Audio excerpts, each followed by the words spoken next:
Oh. Bring it on. Want some, get some. Can I get a hell yeah? Yes, I am a pirate. You have to go with the pirates because, of course, they have cannons and everything.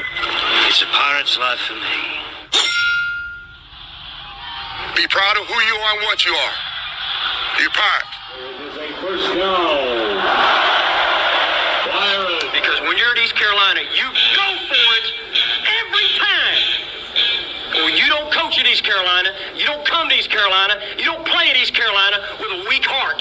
Write it. I think I've ever been in a building as loud as that was. It was deafening in there. You live with Omaha? I can promise you that. And it's purple all night long in Eastern North Carolina. You're watching The Sports Objective, the podcast for Pirates.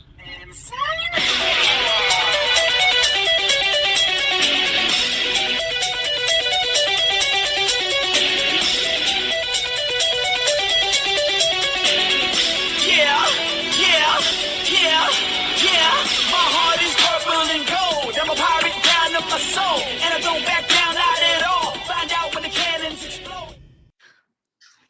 All right, welcome in to the Sports Objective. It's Sunday night, which means it's extra innings.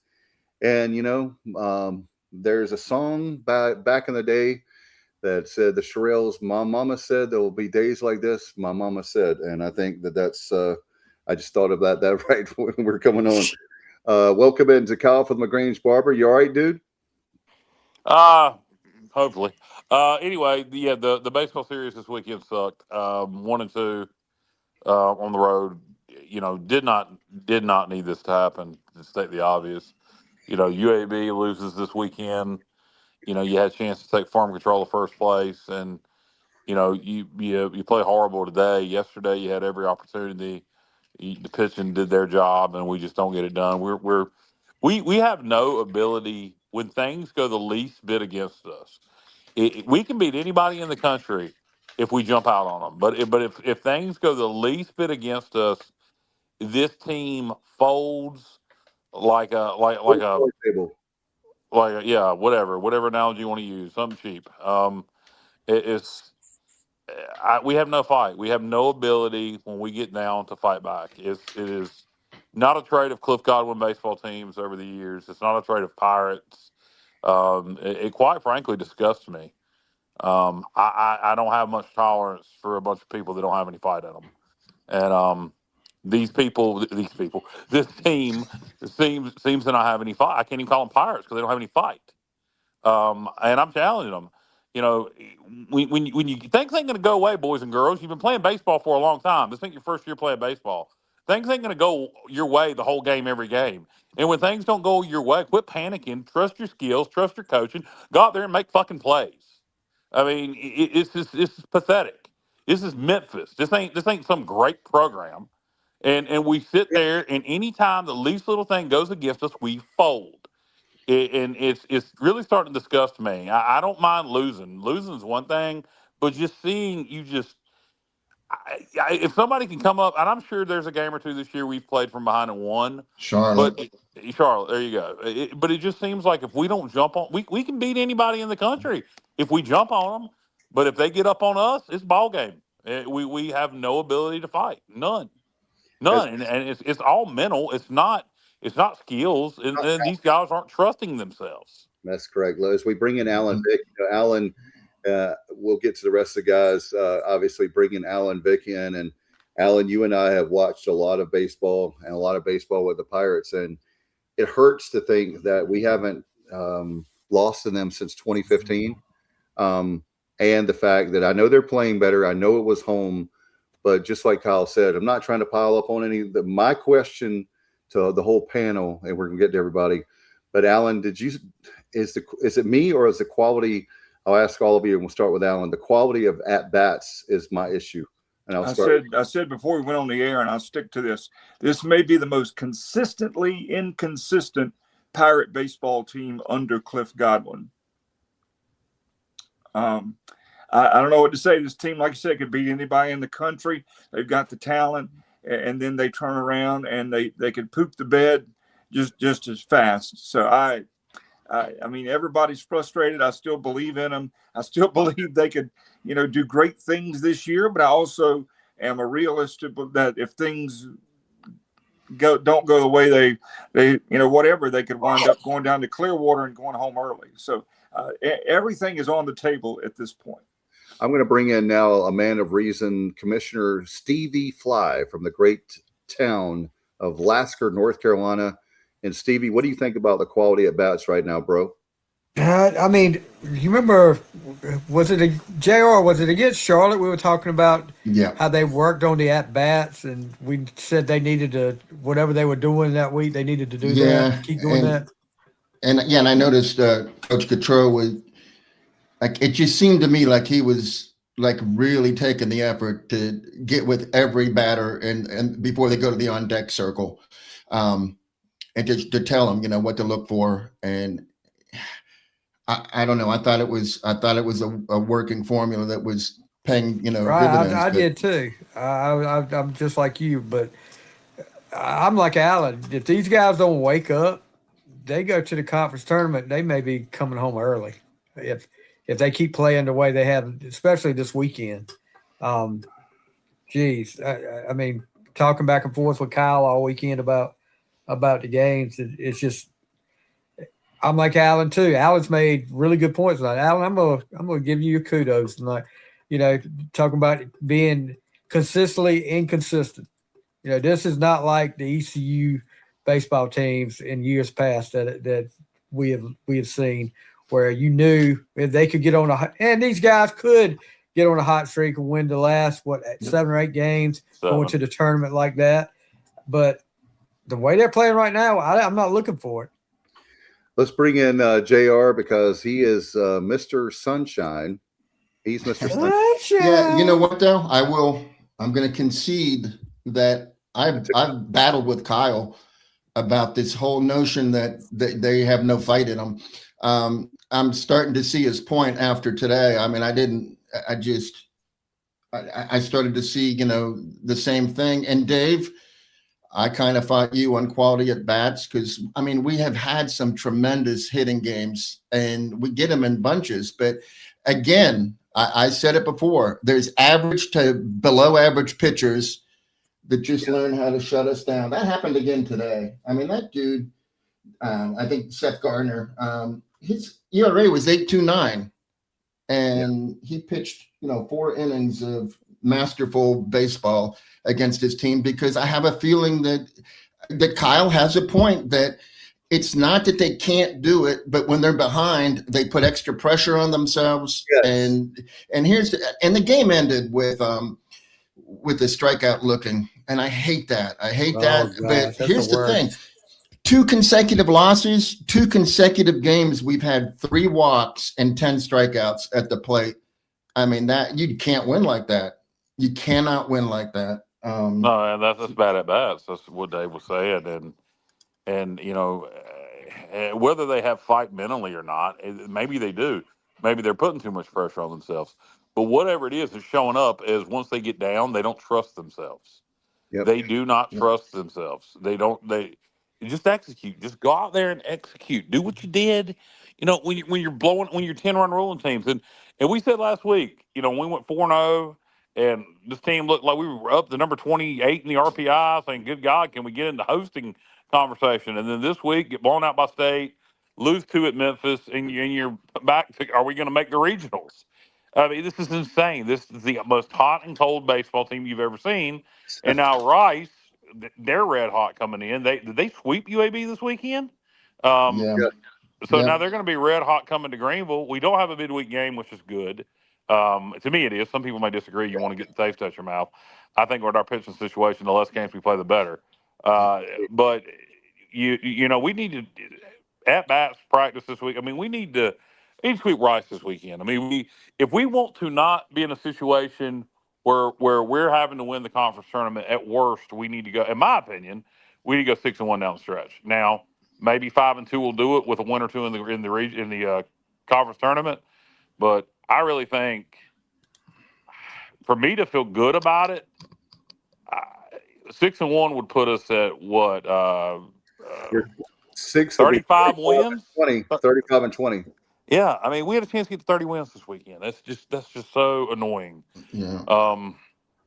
I mean, we're getting pretty close. We're getting. I mean, 31. I tell you what, unless we just win out, we're going. You know, we maybe won't. We'll know come conference tournament what we have to do, but I don't see us. I don't see us at least needing to win a game in the conference tournament, and we may have to win the whole damn thing. That story will be told these next 2 weekends. Yeah.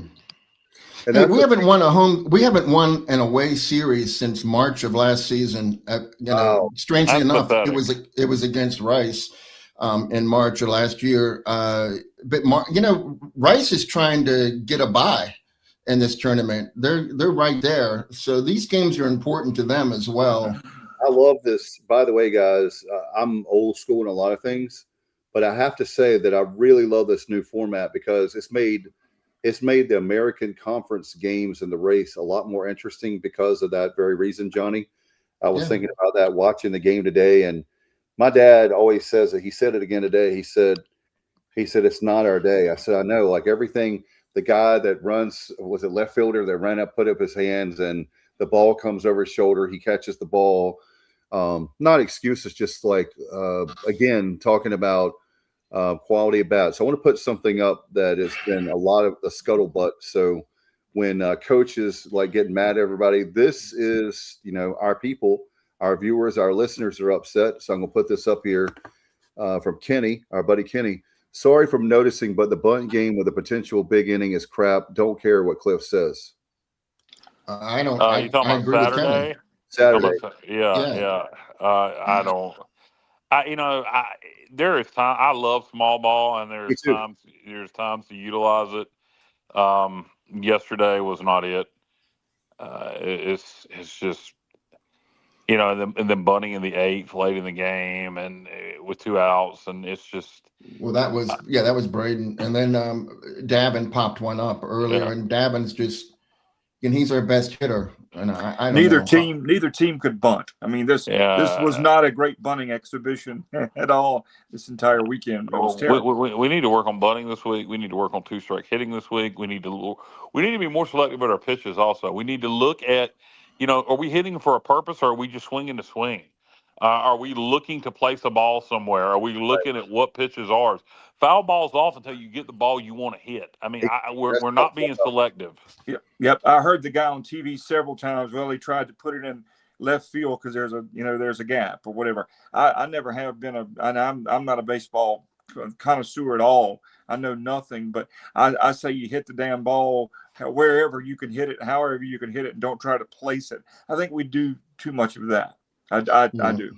Well, I agree and I disagree. I think there's times where you got to look at where they are on the field and try to place it there. And there's certain pitchers that you hit a different way. And then you got batters, what's your pitch? What's your hit? Swing at your ball. I mean, don't just – I think, Al, we got 2 different philosophies there. You're just saying swing. I think they're doing too much of that. Yeah, they're trying to place the ball too much, but they're swinging at bad pitches. There's times where we've swung at some bad or just sat there and took strike 3 when we shouldn't. It was bad at bats this weekend. Yeah. So, when we had bases loaded with 1 out and then struck out 2 consecutive times, they answered with 3 runs. And then after that, in the 4th inning, no hits. 5th inning, no hits. I'm talking about our offense. We didn't get a hit in the 4th. Yeah, they gave up at that point. They gave up. We had finally AI hit a single, and then immediately it was wiped out by a double play. Yeah. It was just, and then we didn't have any hits in the 8th. I mean, it wasn't until the 9th inning when it really didn't matter, and they had the gas can in there that we put a few hits together. And here's the other thing. Let me just close with this, Kyle. We scored 7 runs Saturday and Sunday. 1 of them was earned. The other 6 were the result of an error. They were unearned runs. And the only run that wasn't unearned was when Nick got on base, and that was an error on their 3rd baseman. So the runner was already on base, so that counted as an earned run, but really that wouldn't have scored without an error. So really we produced 0 runs without their help. That's terrible. Anytime anything doesn't go right for this team, it snowballs. Go back to Tuesday night against the Wolfpack. We had the bases loaded with 0 outs, come away with 0 runs in that inning, and we fall apart after that. No, we got 2 walks, scored 2 runs on walks, left the bases loaded. It was still no outs at that point. Left the bases loaded, and we fell apart after that. This game, you have the bases loaded, 1 out. We strike out 2 straight guys after that, and we fell apart after that. And I called it. I texted in the text group when that happened. I said, "There's the ball game. We're about to get our asses kicked," or something to that effect, because it's the same story, different day.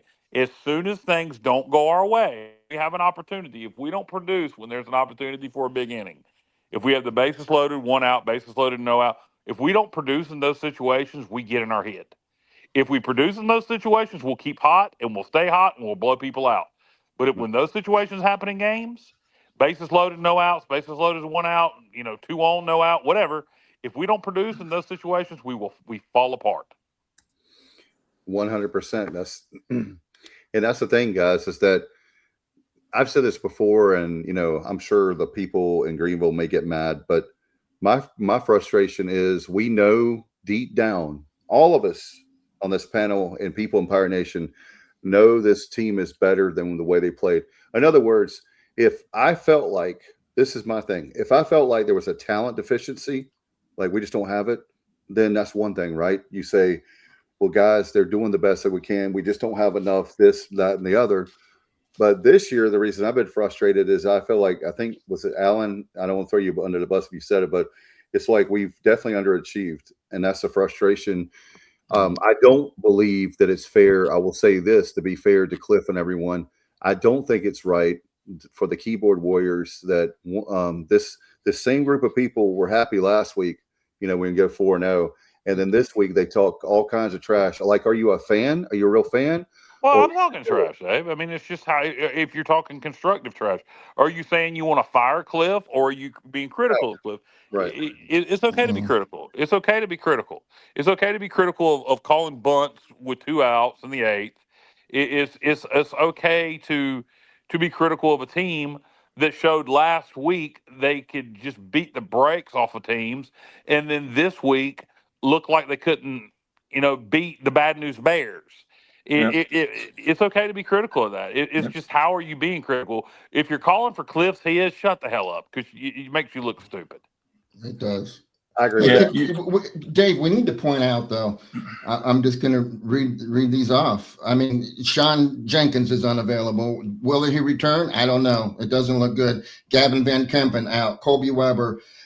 Brett Antolik not available. Gabe Beschloss hasn't been able to pitch at all. And then Nick Moran is pitching, but he's far from healthy. And then on the offensive side, Braxton Trammell, of course. Carlos Hakame hasn't been able to play in weeks, if not months. AP's out. Grady Linehan, our team leader, he's hasn't come back yet, and maybe, I don't know if he will or not. Jack Vogeley, our DH, he's gone. Matt Lashley is not healthy. I'm sorry. His hamstring is still bothering him. So here's what we have on the bench for pinch hitting, pinch running, everything else.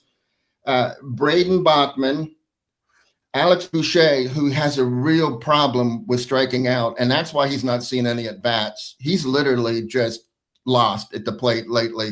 I don't know, even though the last time he had a hit. And then Blade Carver, who's, he's truly just learning this game at this level. And then Chance Hall, who he's got 3 at-bats, he's had 1 hit, and he's a heck of a pinch runner, and he can play any of the outfield positions. So it's nice to have him, but it's like, that's it. That's all we have. Right. So we gotta think about that too when we're being critical of them. But yeah, but that same group of guys, destroyed everybody last week. And Friday night. So it's, yeah, I agree with you. Why are we so banged up? And do we need? Is there something that needs to be addressed with our baseball conditioning? Is it just one of those years where you're getting a lot of people injured? I mean, those years. Or is it the way we're practicing? I mean, I just wonder, with that amount of injuries, is there a reason behind it? You do wonder if we're just snake bitten, or is there something? You have to wonder with any team that has had that many injuries, whatever sport, it doesn't matter. You have to wonder. It's just an unusual amount of injuries, just like really unusual amount of injuries. I agree, Alan. I'm kind of uncomfortable going there, just like I was last week with the team leader deal. But you have to. Well, it's okay. You really have to go it's there. Okay to speculate. You don't want No, to. no, no. I'm saying, Kyle, I think we have to speculate because it's just too much. And I could name injuries from the past few years too, pitching wise especially. And it's just I don't get it. It really sucks for us because we never know who's going to be available, who's not, and it's just. Well, we certainly don't overthrow our pitchers, so that isn't the issue. Well, we don't certainly not with Jenkins. I can tell you that. We don't wear guys' arms out. I don't know. I don't know. If I don't know, it's all speculation, but you do have to wonder if there's something there. Yeah. And you also wonder if you do any research, are there any other teams in the country that have dealt with as many injuries as we have? But probably so. But man, it just seems like it's just an unusually large amount of guys that have had injuries this year. Yeah, I think I don't on that particular subject. I get what you're saying. It's good to question in some respects, but then at the same time, sometimes, we talk about this with any sport, especially football. There's sometimes you're like, oh my God, he didn't go down. Oh man. And then next thing you know, I don't know. It just, for me, I just think it's been a really bad year in that regard. And I think that we're very, and that may be all it is. Yeah. And that's probably what it is. Probably. But, go ahead. Kenny says we must lead the conference in leaving guys on base. I have no idea. JR would be the one. I don't know, but I'm going to be honest with you, Dave. I missed the first 4 innings of today's game. I listened though, but I missed the first 4 innings because I had something that I had already planned on doing. But I would run those numbers, but I didn't have time to run like any numbers before the show. Right. But I will do that, and I will report back to Kenny on Thursday. All right, Kenny. Aye, Captain. So that there's just it's one of those things you wonder about chemistry. I think that when you have runners in scoring position and that stat, when you have bases loaded, because with by the way, guys, I heard that we're getting Weber back the conference tournament, and that will be great. Bring him. Yeah, anybody we can get back. That would, if we could have, if you have, here's my point. If that's true, I'm going to go by what I heard. If that's true, you would have Norby and Weber. And if you could going back to why this double bye is so important with the pitching injuries, especially if we basically need if we get, that'll put us at where we don't have to start playing until Friday with a double bye. Is that right? Off the top of my head, I'd have to look at the tournament format, but it certainly sounds right. Yeah, Dave, you're right about that for sure. So what I'm saying, the point is that all the time before, if we played on Tuesday, you get a day off and all that. Well, now you just skip over to Friday. I mean, this team, and that's why I say, are we second as of today? Are we still second? Oh, yeah, but we're comfortably in second, Kyle. Yeah. I don't want to, there's a lot of work to be done, but yeah, right now we're easily in second. UAB getting swept put us comfortably in second because we all go to the top. Yeah, that would be a disaster. Yeah, but we can't. UAB getting swept since us holding the tiebreaker puts us comfortably in second. Yeah, we're a game up plus we're technically 2 games up because. We have a tiebreaker. So all right, yeah, but we need to handle it. We need to put ourselves in position where we're not having to win that conference tournament to make the regionals. I'm with you, buddy. We have a chance to win the whole thing, and especially Johnny. That series is at UTSA, right? The UAB. Yep. That last. It is indeed. And so like I said before, one of those teams has to lose 2 games. So if we win the rest. But at this point, we're 2 games behind UTSA. So even if we were to tie them, they're going to get first. But at this point, anything can happen. To say it, I'm happy with second at this point. Hey, anything can happen as long as we need to sweep Rice. We haven't won a series on the road, so sweeping Florida Atlantic is a tall task. But you need to win 2 out of 3 down there. Yeah, I mean, I think a lot of these teams. Charlotte's even playing better. So I think it's just a year. Another thing is there's a lot of parity in the American this year. And for me, I'm like, while it's fun to talk about, and it gives us, Stevie, it gives us something to talk about. If you're a fan, or if you're, like we bleed purple and gold, we're like, let's win the damn thing already, and not have it where we have to wait to the last weekend to find out. Well, you want parity at the top. You like it with East Carolina, UTSA, and UAB. What you don't like it is when you get bunched up. When you get the Memphises, the Wichita States, the Rices, you don't want you don't want those teams to be capable of beating your top tier teams.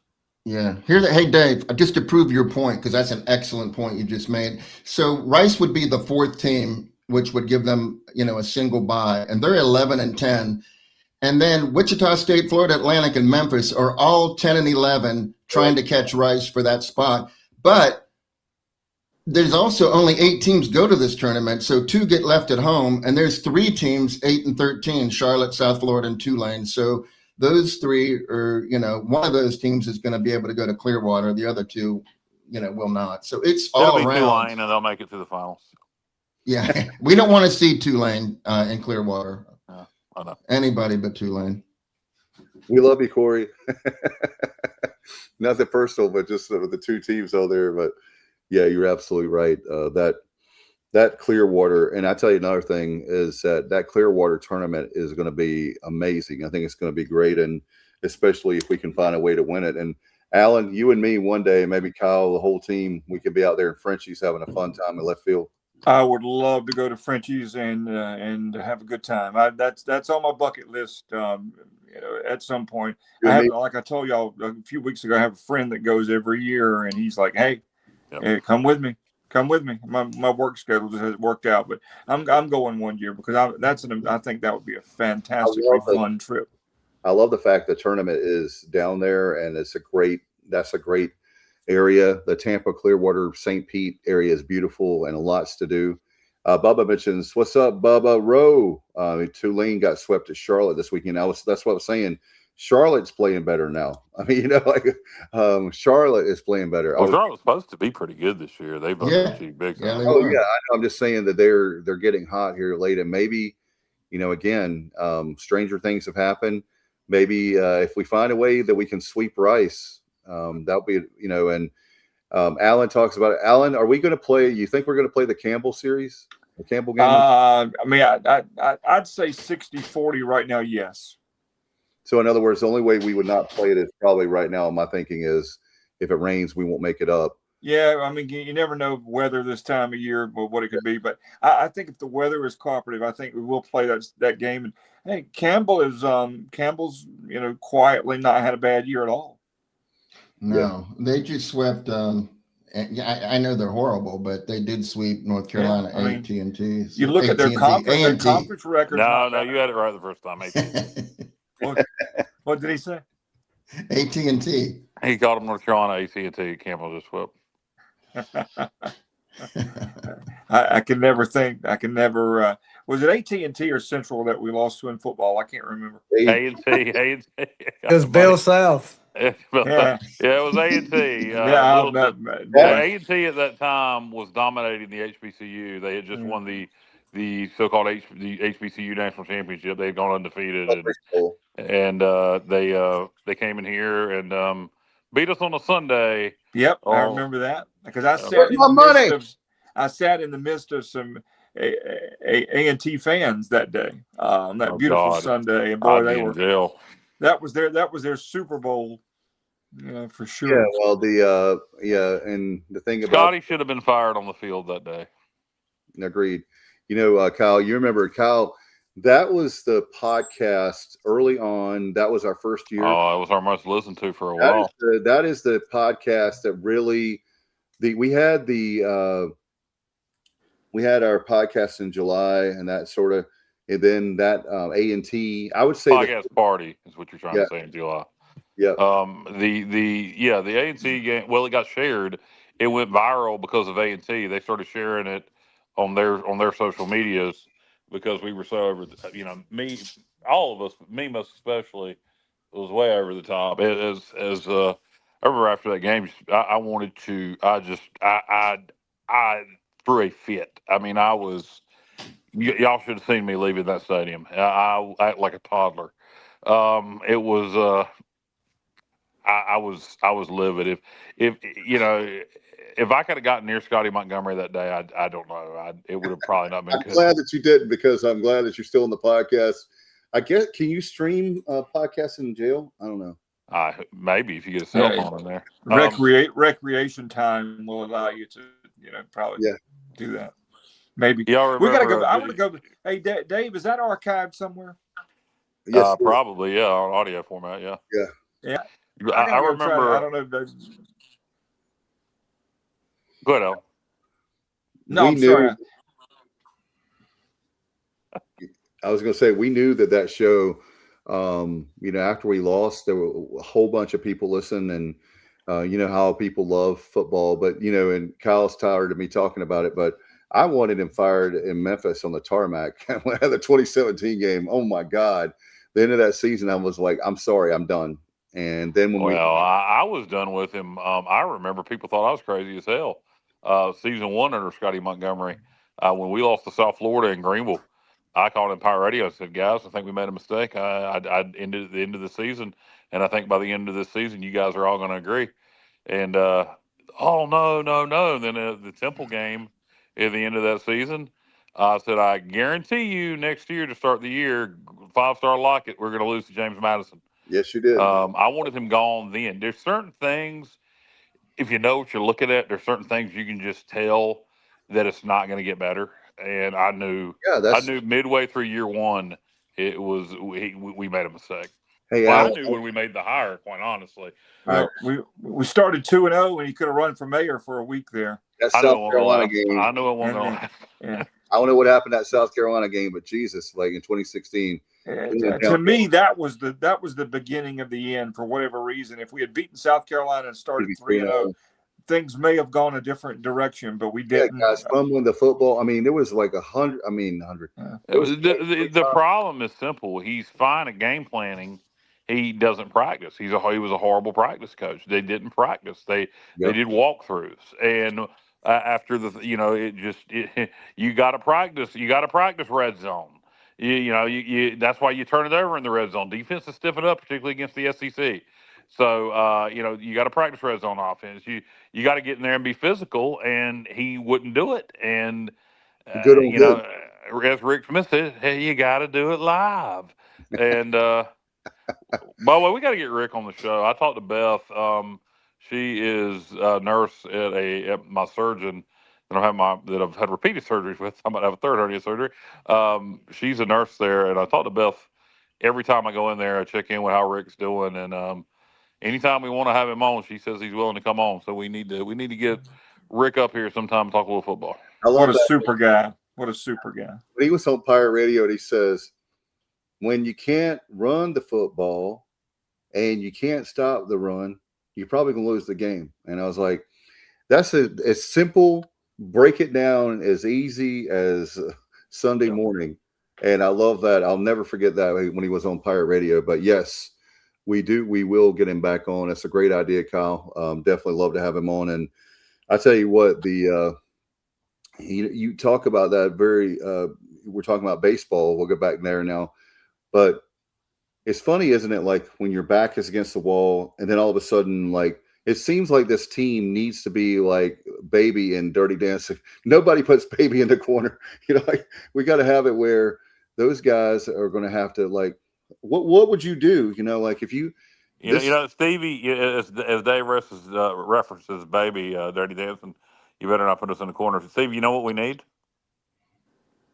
Johnny? I said, Stevie, you know what we need? I say, Stevie, you know what we need? Hold on, Kyle. I was on the phone with my boss, man. What'd you ask me? Oh, to hell with it.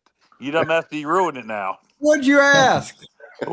Dave said we need to be like Baby, and from Dirty Dancing, nobody put us in the corner. And I said, Stevie, you know what we need? Oh, God, I'm lost on this one now. I know it's Dirty Dancing, but whatever. No, wrong movie. Wrong movie. It's dancing related. Come on, man. Work with me here. Reese? No, Stevie. We need a hero. We need a hero. Oh. You're holding out for a hero, Kyle. Hold out for a hero. I was thinking Footloose. I should have said it. Yeah, you were. Well, I thought Stevie would get the reference. I'm sorry. I was a little behind on that. I was distracted by the phone call, so I'm sorry. Well, it's not okay. Yeah, we'll have to share the story we were talking about earlier in the week. Yeah, exactly. Then you don't even get the reference now. My heart. I know. I'd let you down. I'm sorry. Much. We're that's all right. But anyway, Kyle we'll share that story in the round. Eclipse of the heart.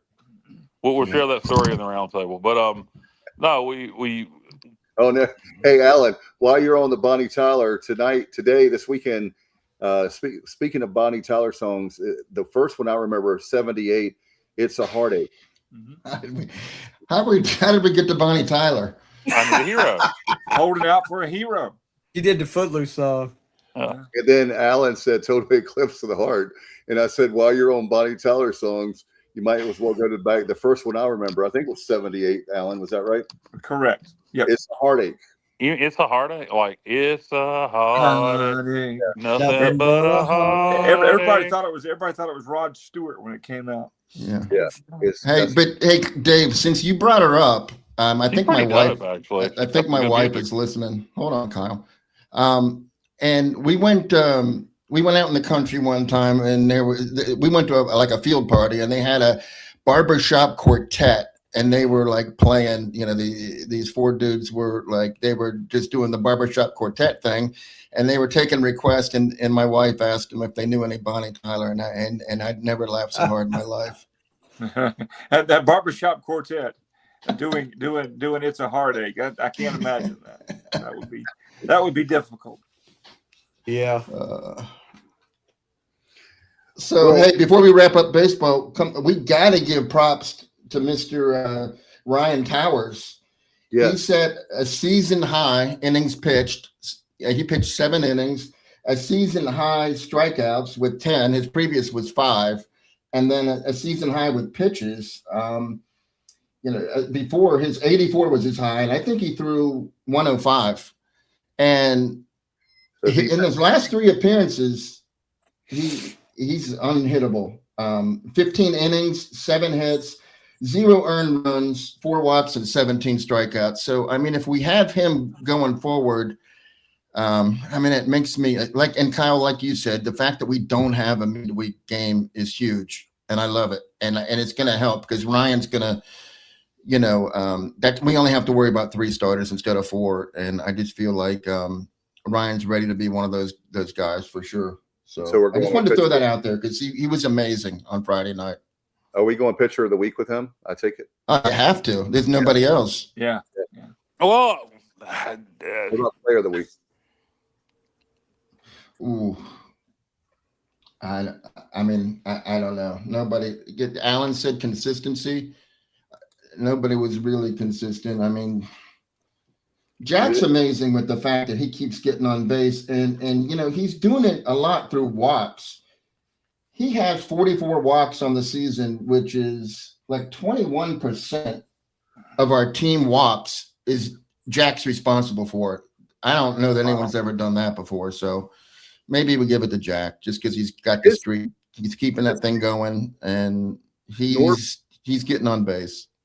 Connor Norby has that record, right? Yeah. So he's and Norby pitched good Saturday for up until the 6th. He did indeed, but he's not. Yeah, he wasn't. And nobody could touch Ryan as far as pitcher of the week. You're right, Kyle. I thought he did too. He did. Yeah, you got to get some support from the bats. That's the kicker right there, Kyle. Is that the very thing of with college, you expect the number to be higher than MLB, and that's when you have guys score 12 runs on Friday night, and then you can't score. That's the thing that's puzzling to me. And I joked about it on Friday night. I said, should we give like 5 or 6 runs to Saturday? Can we move the number of runs there? I know you can't, but it just every time this team this year, when we run rule, I'm like, tomorrow we're going to be able to. That's what I need to see is the fact of you run rule on Friday night, and I think they're pitching. I just don't. That's my thing. Is the hitting is. Something's up there with the hitting. That's my frustration. But Yeah, Memphis has not got exactly, Nolan Ryan and Roger Clemens there on the mound. So the fact that we couldn't do anything against them offensively doesn't make a lot of sense. But we did say, Kyle, we did say on the preview that don't let them have a lead in the 8th or 9th inning because their dude's going to come in and shut us down, and he did in game 2. Yeah, he did. You're right. Carson Fair, he came in, but yeah, he's good. Other than that, they have nobody. They made the plays like the guy making the over the shoulder catch.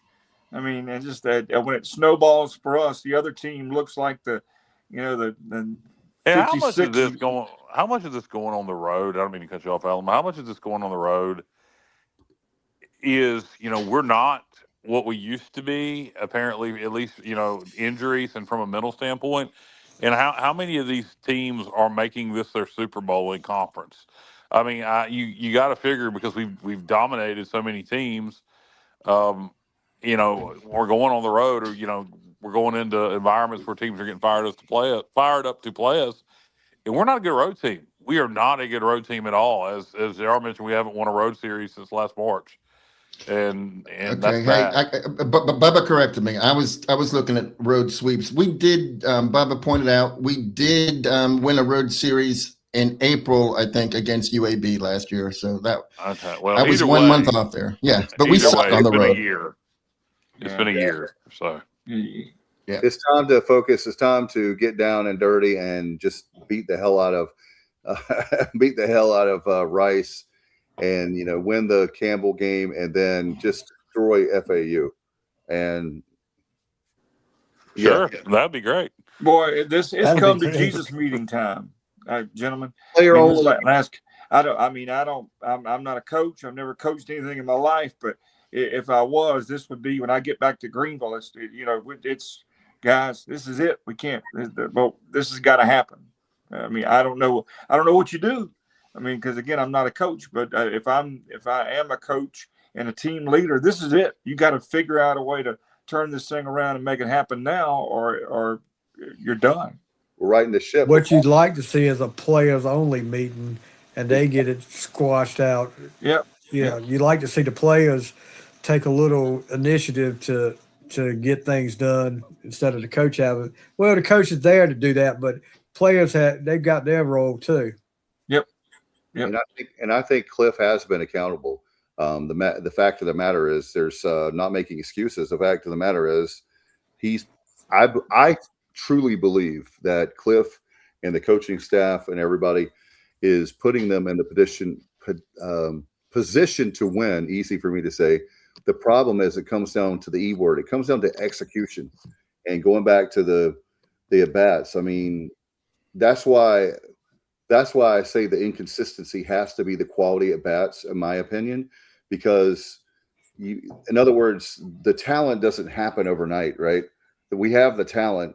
They've just got to do a better job of focusing. And like you were talking about, it may be, Kyle, that they're afraid. When we were talking about with football, with the previous coach, not Blake, playing tight, and they're scared to make a mistake. Well, you got to go. It's a game. It's a game. Go out there and have fun. I see some of it. They definitely freak out when they have opportunities. You can see it happen. When they have opportunities, like a bases loaded opportunity, and they don't produce, they seem to collapse mentally. Now, is that coming from, I don't. Is Cliff putting too much pressure on him? I don't know. Again, I'm not accusing Cliff of that. I'm posing a question. I don't know. With this generation of kids, I think since COVID, things have changed so much, not only from an NIL standpoint, but this generation of kids just I don't know, maybe this team ain't like that, but they seem to be way more sensitive. So I don't know. And I'm not accusing Cliff of being too hard on a group of guys that maybe can't handle, that as well as previous generations. I'm speculating. Is that going on? I don't know. And that's a great point. And I agree. I know every generation like me that's older looks down. This generation is this and that. but you do wonder. The kids today are different. I mean, they just are. Yeah. Their world is different. Their everything is so different. You just wonder if it's just Maybe different. coach should just go in there and look at the team and go 6-7 and walk away. Now, that would be funny. Talk about breaking the ice. I just can't hear Cliff saying that, so that would definitely be funny, Kyle. Did you hear the TV broadcast? Was it yesterday they were talking about Cliff, and they're like, well, Cliff's a big guy, and he's very intimidating. Yeah, No, I mean, that's I was like, yeah. I mean, That's true. that sounds kind of sus to me. It's sick. It's sick. Definitely Look, sus. that is not. God, I'm gonna go to Alaska. I'm gonna kick Stevie right in the shin. There's going to be no podcast that we do from now on where I don't bring sick up at least one time. Yeah. Well, we got a sick ass podcast. Yeah, we do. Sick. You don't even use it right, Stevie. You don't even. I do. I'll Yeah. use it right. You say it incorrectly. You sound wrong. You just. Yeah. You don't have the hip lingo with you. Kyle. What up? Now, Kyle. What up? What up? Now you know, Kyle. Yeah. I'll say one thing for you, Stevie, though. You have some mad riz. I'll tell you that right now. I know. I That's think what they his- call I think me, his- Mad I think his- Riz. I think his Riz is pretty Ohio. Ohio? Ohio. So let's move. No cap. No cap. No cap. Crickets. Yeah, you guys are doing fine. I'm not in the demographic for this conversation. Well, skibbity toilet. Good Lord. Wow. Yeah. So What did you just say to me, young man? Skibbity toilet. Good toilet. you guys are talking about the injuries and everything, but also it's good to have a break where I think it's good that we were talking about this earlier too. I want to mention, I think it's good that we don't have the midweek game because mentally you can kind of get yourself back together and know that who are we? We are the Pirates of ECU. Hey, We've won. Heard that before. No, we've won. Alan with the hay after we are the Pirates of ECU. Hey. I don't know what else to do. Yeah. Hey. It's a reflex action. I'm gonna yell purple. Gold. Yeah, there you go. Purple. Lilac. Sick. Look, no cap. This team really needs to get their Riz on. They're playing very Ohio, and what they need to do is get some sick ass bats going and get their swagger back. And we'd be just peachy keen jelly bean going into the American Conference Series down in Clearwater. Yeah, because what happened yesterday and today is just whack. It is whack. It is straight up dank whack. Johnny, I will add to that. Did you know that a famous singer once said crack is whack? No. Whack. It's whack. Bobby. A famous singer that did her share of crack. Said Crack is crack whack. Yes. Whitney Houston. Mm-hmm. Oh. Yeah. Crack. It's whack. I absolutely love her, but that is probably the biggest story of a singer to have a tragedy, like so tragic when you think about how, not that I didn't even know I was going there with Whitney Houston, but I love Whitney Houston and the fact that, the night that she passed away, she went down to a ballroom and they had her singing, oh my gosh, I'm drawing a blank, but they had her singing, it'll come to me in a minute, but she couldn't hit the notes anymore. It was like her voice was so bad. And anyway, What drug messing with that stuff would do to you? Yeah, it was I Will Always Love You, but the people were in that ballroom. It was the night before the Grammys. And it's Clive Davis's party. Yeah. But she went there and people were saying they felt sorry for her, that's how bad. And, you know, she was one that could kill it. So it's just a shame to waste that kind of talent. She had one of the most beautiful voices you ever hear. Yeah. And I mean, then- but if you really stop and think about it without getting on the subject, just think about the last 20 years in music. Prince, Michael Jackson, Whitney Houston. a whole bunch of who would have thought that none of those artists would be with us? I mean, it's mind-boggling to think that. Yeah. Have y'all seen the new Michael Jackson movie, by the way? No, not yet. Nah. I heard good things about it, though. I want to see it, man. That is making some bank. that movie. I still haven't seen the Elvis movie, and I'd rather see the Elvis movie. Speaking of which, they have that on. I saw that you can buy. So in this new Michael Jackson movie, is it a story about his life? Pretty much. I'm guessing, yeah. I don't know, Kyle. Without seeing it, I'm So guessing. did they leave out the parts where he has sex with children? Oh wow! Now we're gonna get sued.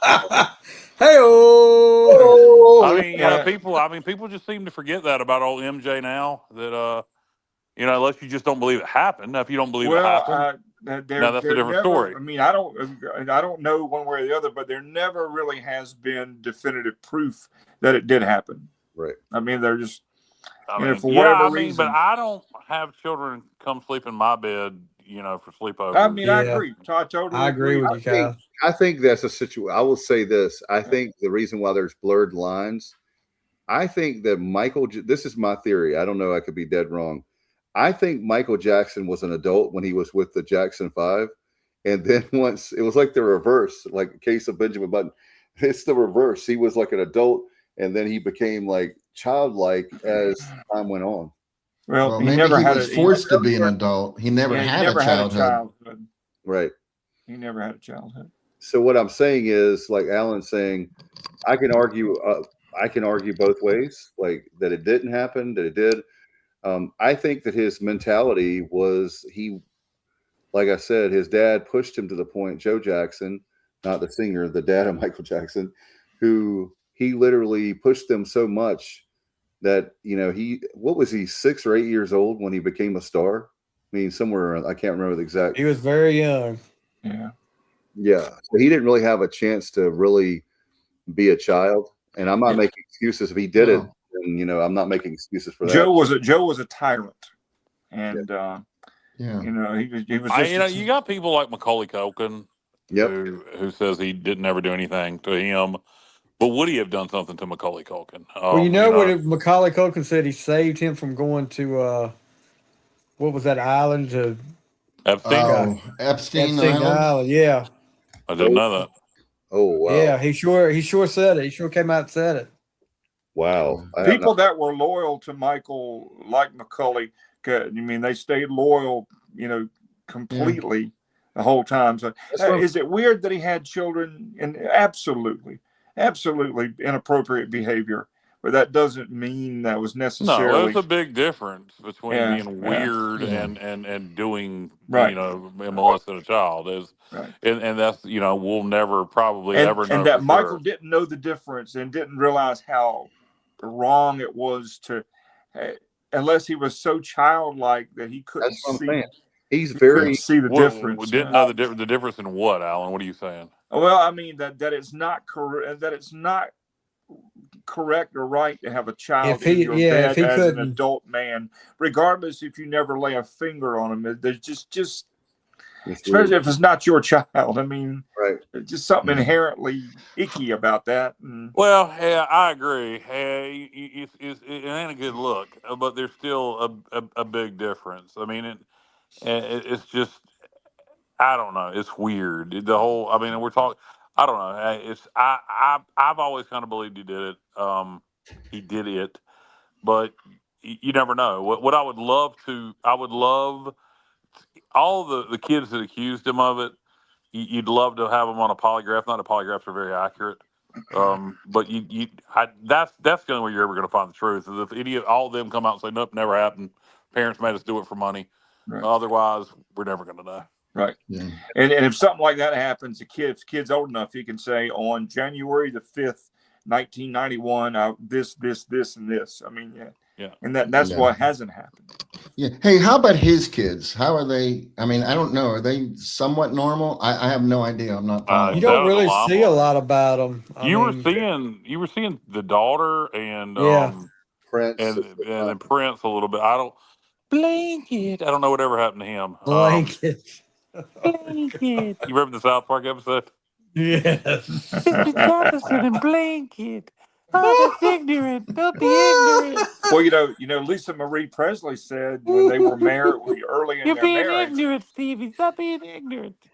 Lisa Marie said they had a normal marriage. They had a normal physical relationship and a normal marriage for a few months there. Isn't it crazy that the both of them are dead? Yep. Yeah. Lisa, Michael was tragic, and then Lisa Marie with the stomach issues that wound up I don't killing even her. think I realized Lisa Marie was dead. Yes, Yeah, Lisa, she had a heart attack. She died January of 23, I believe. Oh wow. Oh, okay. Yeah. She should have talked him she should have talked some sense into him though about all that plastic surgery that it kind of went. I mean, that didn't turn out well for him. You ever seen the episode of South Park where we were talking about and him and Blanket are playing I Got Your Nose, and Blanket actually grabs his nose and it comes off, and Blanket starts screaming, and Michael Jackson says, "Blanket, you're being ignorant. Don't be ignorant." I gotta go back. It's probably my favorite episode of South Park of all time. He was obviously addicted to plastic surgery. Yeah, that Definitely. he's definitely guilty of, for sure. But I'll tell He you, wanted to be a white woman. And bleaching himself too. I mean, I heard a comedian say one time, America is the only country where you can be born a poor black child in Gary, Indiana, and grow up to be a rich white woman in California. Yeah, that was one of the best memes I've ever seen. That was the early days of social media. And people that are old enough to remember don't remember how big he was. I mean, when Off the Wall came out, yeah, he was huge. It was for that 5-6 year period, 79 through 88, 88, 89, so 8-9 year period. He was massive. Yeah. Massive. Oh yeah. Anybody. I mean, I think. Well, I disagree, Alan. I think most people realize that. I hope. I mean, I'm. He was on youngest, everything. I'm the youngest one on the. I'm the youngest one on the show, and I remember vividly what a huge star he was. I remember the glove. I remember you could buy. You little stupid ass little quarter vending machines. They'd have fake Michael Jackson gloves in there made out of plastic, and it was just everywhere. The moonwalk, wearing the one glove. You could get them at your proctologist office. Yeah, it's very similar. It was just, he was just huge. He was huge. He was everywhere. Pepsi commercials. I mean, Michael Jackson. There was not a bigger star in the world in the '80s than Michael Jackson.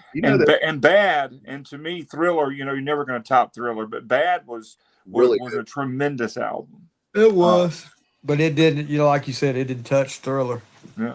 I mean, my dad was like a salesman, like a novelty salesman on the road back during that time, and he brought. I mean, he had a van where he would do the deliveries on, and it was packed full of Michael Jackson stuff, from keychains, everything. He had a box of leftover stuff he gave to me because I had that little phase where I went through the Thriller phase. Did you ever just take shit and sell it at school, Stevie, from your dad, like stuff yeah, like I ran my own little business. I had a little spot off to the side before school that I would sell stuff. And you had a great Jerry curl too. Yeah, the Jerry curl. Well, I remember. Look, I remember waking up. I remember waking up in the morning, early one morning. Only to you, James. Seeing on the news where Michael Jackson's hair caught on fire, and they would take him to the hospital. Oh, from the Pepsi commercial. Mm-hmm. Yeah. I can't. I was about to.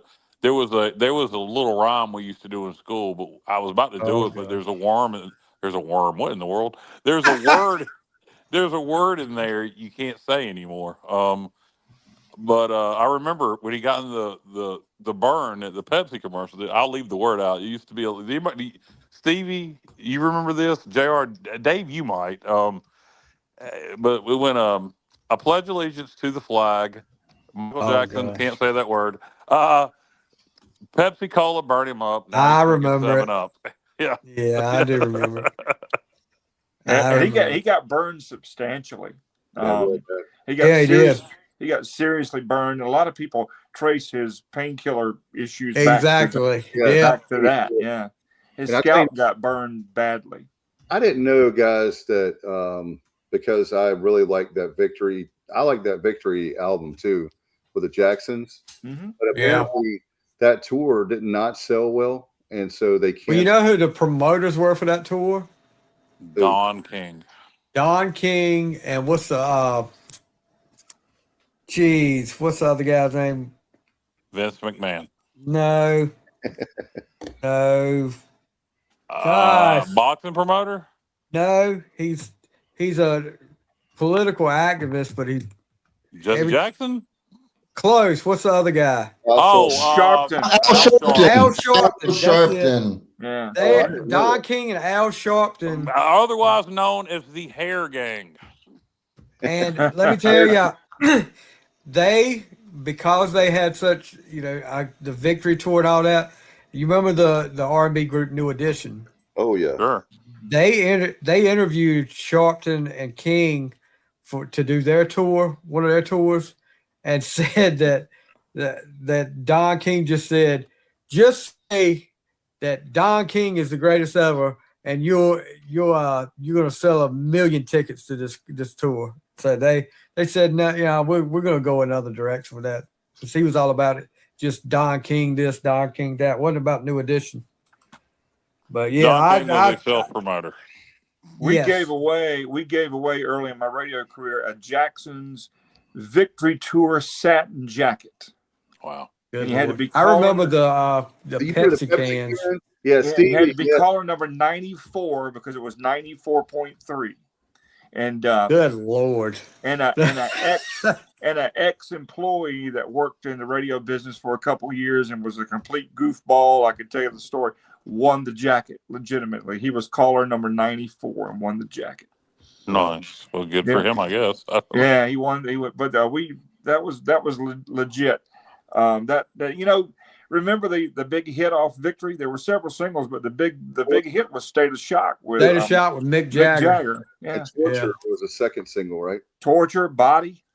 Yeah. Body if eBay had been around then, that guy would have had that jacket on eBay like within minutes. Oh, yeah. I wonder if he still got it. That would be interesting. Well, he passed away, so I don't know. But he legitimately was. I sat there and watched the phones blink, and he was caller number 94. Wow. Who the heck? I mean, was there more than one person taking calls in there? Yes, there was three. There was 3 incoming telephone lines at that time. And you stood there. Hey, you're caller 1. Hey, you're caller 2. Hey, you're caller 3. Hey, literally. So you got the number 94. 94. So he could have been. He could have been. You didn't cheat. He could have been 22, 51, 83, and 90 for all we know. But yeah. Or he could have just been 94. Or he just could have been. That's exactly right. He just could have took a chance and got 94. Yeah. Let me try this thing. 252. Well, you didn't have to rest-rate. You didn't have to do 252 back then. No, it was 919 probably back then. Yeah, it was probably 919. It was not. You didn't have to dial the area code. If you were close, yeah. Redial. Oh my God! I used to try to win tickets like that, Stevie. I still do that crap calling in on pirate radio. You early in the show, you have to hang up and call back about 15 dozen times to get in. Yeah. So are we done with talking baseball, or did you guys? I thought we had been done talking baseball. Okay. We've been talking about the career of Michael. You know who my favorite member of the Jackson family is? Tito? Alan Jackson. Alan Jackson. Yeah. I like Bo. Bo Jackson. Yeah, he's good. Yeah. He's good. Kyle, Tootie's favorite one is, don't you? Jermaine, you gotta take me, Mrs. Cat. You gotta go. And people forget. And people forget how many hits Jermaine had. Do y'all remember he was big. Are was me and big. Stevie the only two that remember that episode of Facts of Life? I have forgotten it. I do remember it. And But me and Stevie says it, and he knows immediately I'm going to know this crap. But How about Kyle, you got Arnold it. Jackson's my favorite Jackson. who? Who? Arnold Jackson. Well, the world don't What was the name of the bully? Hey, That, just what that was come on, who before can the pull Drummond, this? before he What changed you his talking name to about, Johnny? Drummond. What was the name of the bully that used to torment Arnold Jackson?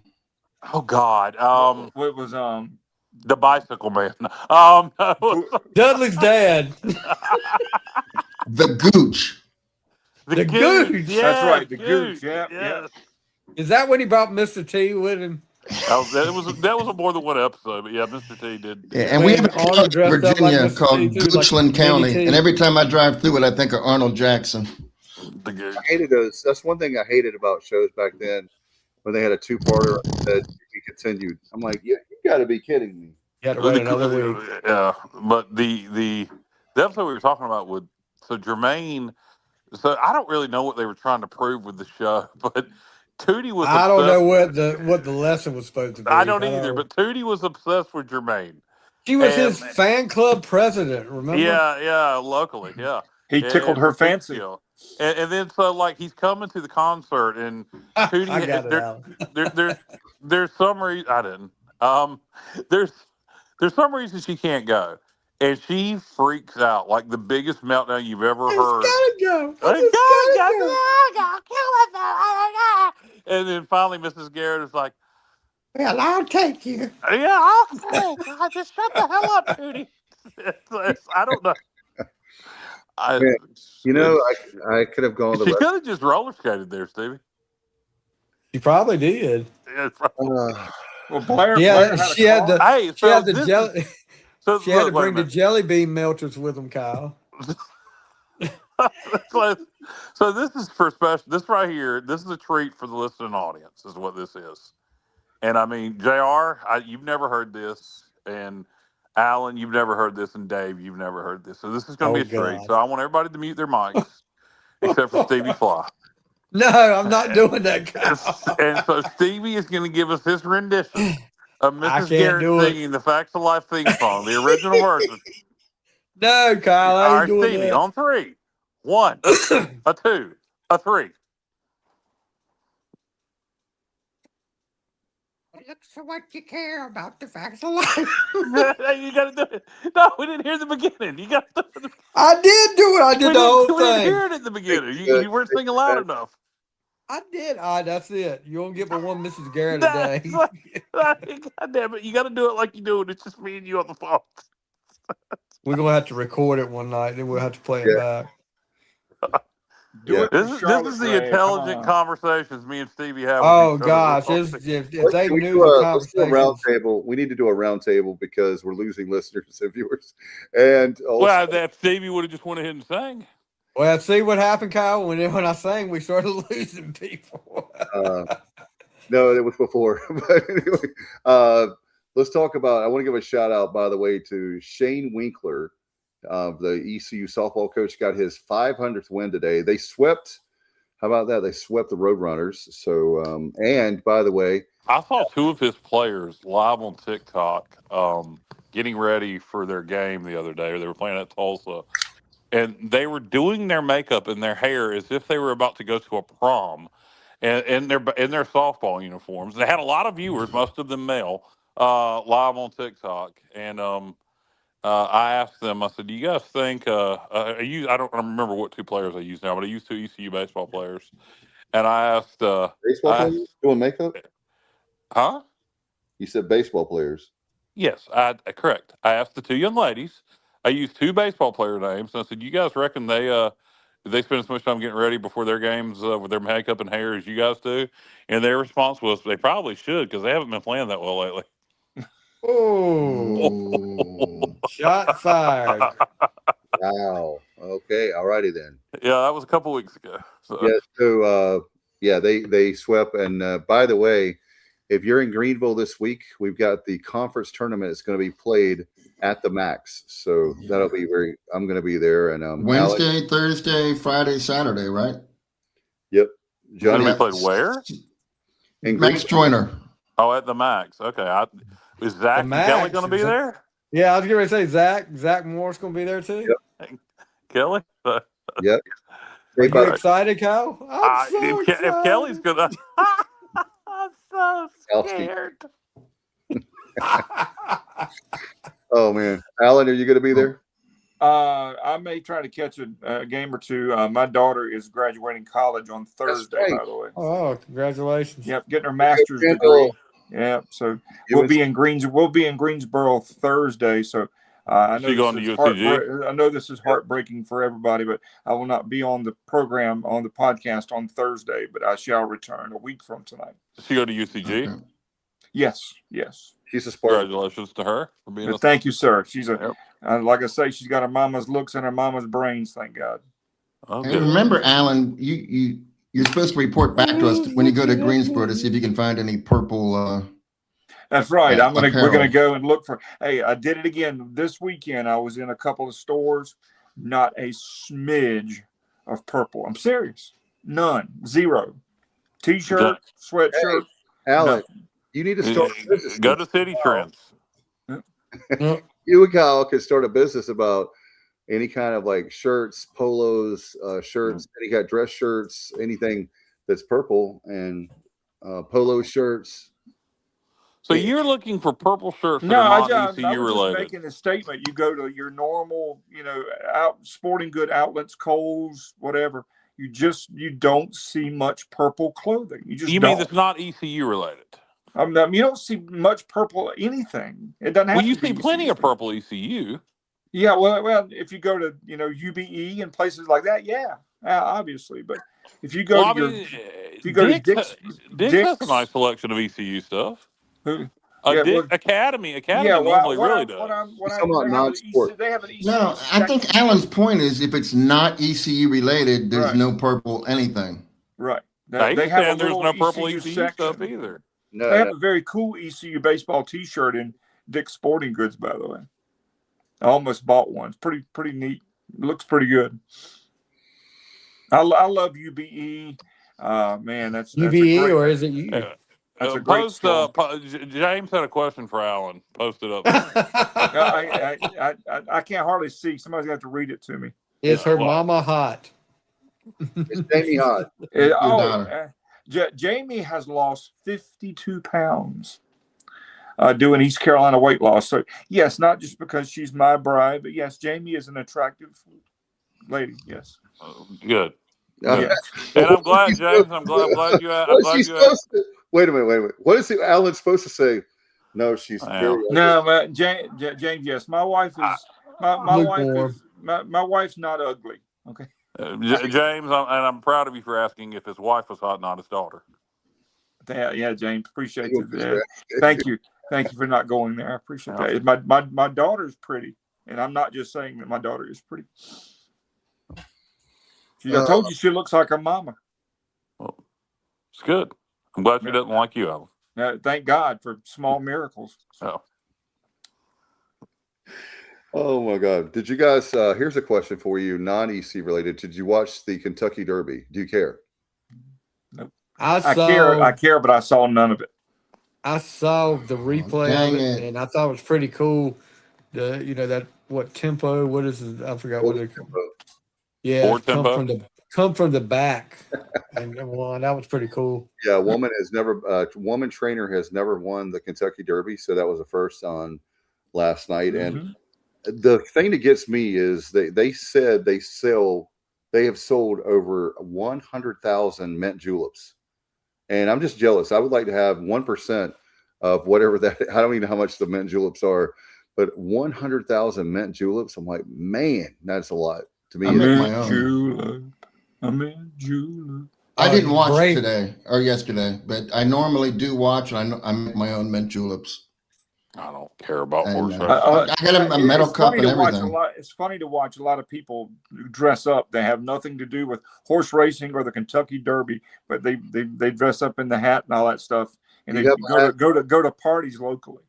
Do you have a hat, Alan? Not the ones I've seen at Churchill Downs. No. The guys were wearing the derby hat, like the driving hat. Yeah. I saw guys wearing different hats. Nope. I love it when Alan talks derby to us. But they're not nearly as cool. They're not nearly as cool as Kyle's new Cubs hat that he had. Thank you. I appreciate it. Actually, that wasn't just cool. Actually, I got that hat. It's sick. It's sick. It is sick. I got that hat back in October. I just had it on yesterday, so I thought I would share it with you. And on Facebook. Very, very, very nice. Very September. I got it at damn at Lids while I was talking to Ty Holmes. I ran into Ty Holmes at Lids, and I bought a Cubs hat. And at some point we need to have Ty on the show. He lives a very interesting life now, working for the SBI, and so he would be an interesting guest to have on. Do you have a big hat collection, Kyle? I do. Yeah, I do. Mostly East Carolina hats. If I wouldn't got all the ones from my dad's from the 90s and put it with all the hats I have now, it would be in the hundreds. Wow. Could wear a different hat every day for 150 I days. could, but you know what? I wear the same damn ECU hat to work every day, and then on the weekend. And you wear it backwards, I bet. You are correct. How'd you know that? Well, I just figured. I wear my same ECU hat to work. I wear it backwards every day, and then I have a camo ECU hat I typically wear on the weekends. And then I'll switch it up and throw on a Cubs hat every now and then. But I want to know how the hell JR knew I wear that hat backwards. You're just cool like high school. I can't reveal. Cool as ice, Kyle. You're cool as ice. No, there's got to be a reason he knows I wear my hat backwards at work. That is weird. Yeah, I know somebody that works there, but I don't want to disclose. Who it is, He's got a then inside source. Who do you know that works with there? You being serious? Alex, deep throat. He can't tell us. Jerry, you're joking, right? Nope. I don't think he is. How would he know? I don't know. I don't know who he would know that works where I work. I think Jerry's full of crap. We've got a mystery on our hands here. Jerry, you being serious or you joking? Kyle, you disclosed that to me one time on a late night phone call. Oh, that I always wear my hat backwards. Damn it! You let him off the hook too. I couldn't keep it Well, going. the only thing I could think of was a big Pirate donor. He doesn't work there, but he's on the board of directors named Danny Rice.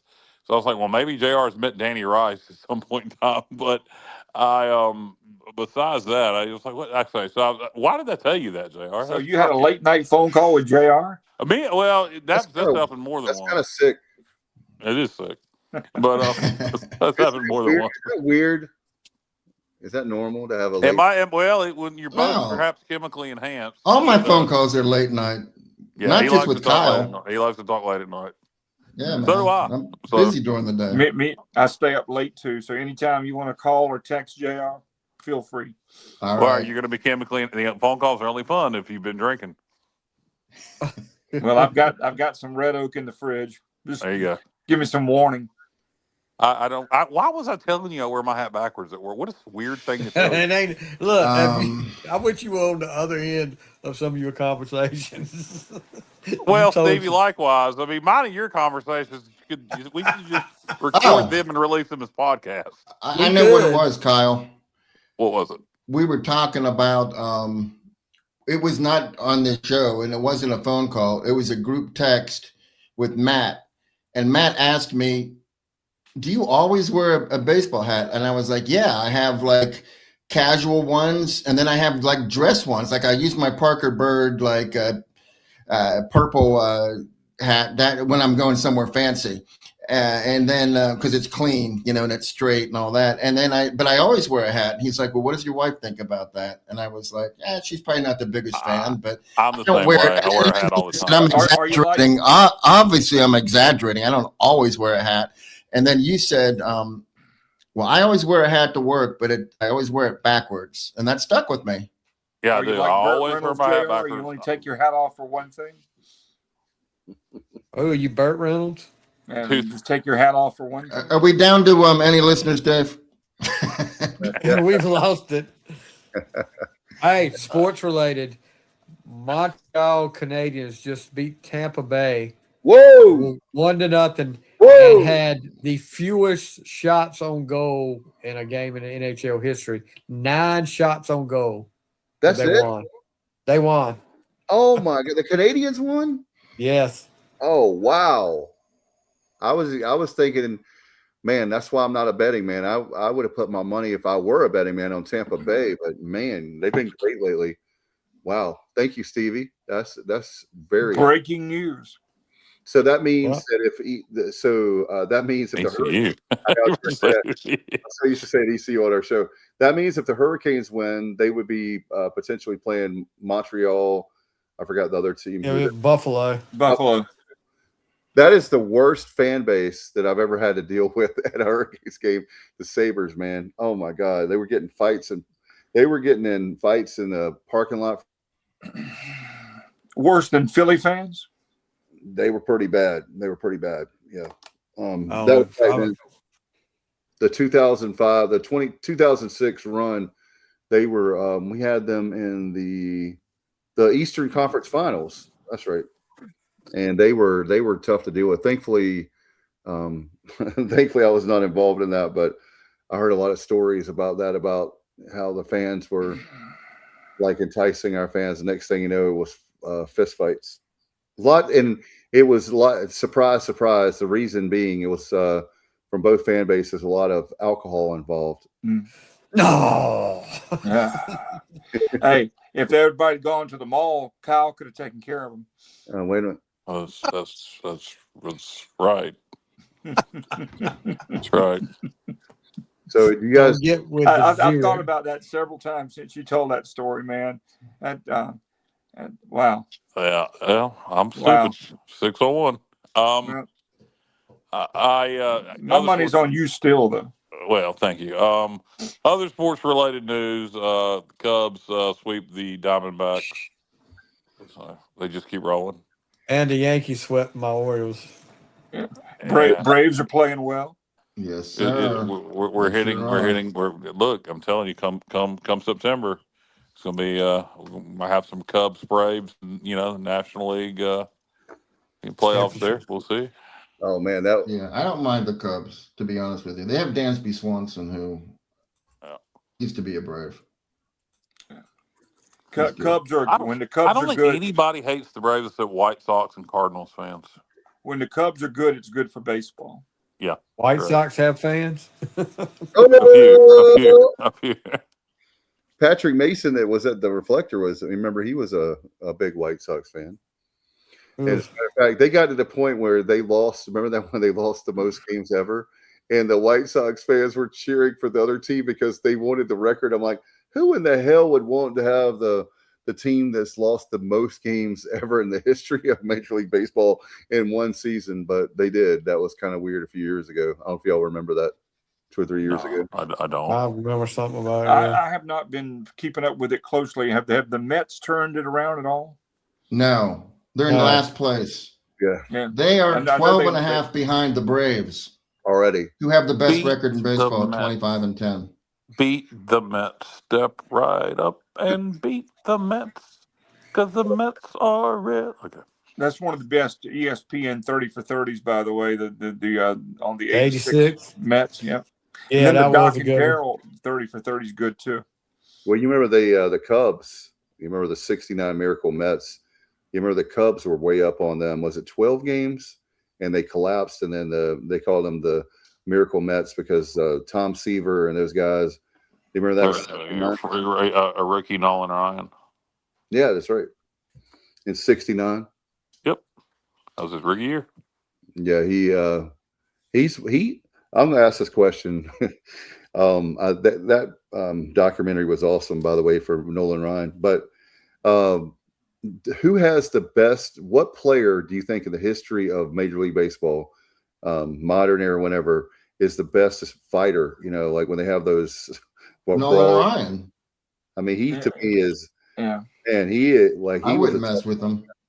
Robin Ventura found out the hard way. Everybody loved that moment. Yes, Robin Ventura got. Yeah. I brought He it up. got blasted. Yep. The old-fashioned way too. You see like guys like pushing a little bit, hitting a little bit. That son of a gun, he won't play in. No. Well, actually, if you look back at that, it was great in the moment because it was Rhino's last season, or not Rhino, but Nolan Ryan's last season, and Ventura storms the mound, and Nolan puts him in the headlock, and he actually starts punching him on top of the head. Yeah. That is not a good spot to punch somebody. No, You're going to it's the hurt your hardest part of hand. the head. Exactly. So it was actually not good execution, but it looked good. Yeah, it looked really good. And he Yeah. was winding him up too. Yeah. Ventura didn't know what he got into. Yeah. Yep. I literally didn't know what hit him. Nope. No doubt. For sure. So any I think wrestling? Nolan Ryan also. I think he threw he threw 235 pitches in one game. I know that sounds impossible, but I'm pretty Good sure I'm Lord. right on that.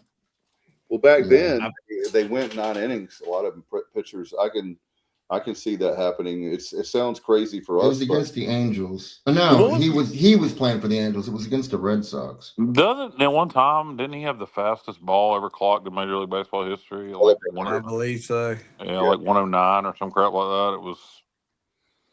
He was a freak, man. Yeah, he was freaking nature. Okay, hold on. I just looked it up. 13 inning game. He went the whole game. 235. And yeah. I bet that arm was like he jello. struck out 19 batters. Wow. I talked to a guy. Did they win? Yes, they beat the Red Sox 4-3. And the next closest to his 235, the next closest is 149. So did he do that with the Edwin Rangers Jackson. or the Angels? He said Angels. The Angels. Okay. Yeah. I talked to a guy this week. He's an umpire for high school baseball and softball. Oh, Justin. Justin? No, not Wildfire. He umpired a game where girls struck out 21 batters and lost the game 7-0. Wow. Christ. I was like, how? He said, well, she'd strike out a girl, the catcher would drop the ball, and then when the runner go to first, she'd overthrow the first baseman. It happened several times. Yeah, my dad lost a no-hitter in high school because the catcher couldn't catch a knuckleball. Wow. Oh, gosh. That for sure. So you said something about wrestling, Dave? Yeah, do y'all have any wrestling news for me? There's a lot of releases in the WWE. Yeah, New Day. New Day is gone. The New Day's gone. New Day's gone. New Day's gone. So Kobe Kingston, Xavier Woods, they'll probably be in AEW as soon as their no competes up. So you also had Tama Tonga and Longa Longa and Pingy Pingy, or two of the Samoan bloodline were released. Surprisingly. So Nikki Cross. The whole White Six. Yeah, the Motor City Machine Guns. There's quite a bit of talent out there for AEW and TNA and NWA Power to pick and choose from. NWA Power made their national television debut this past weekend. Boy, was it! Oh, good God!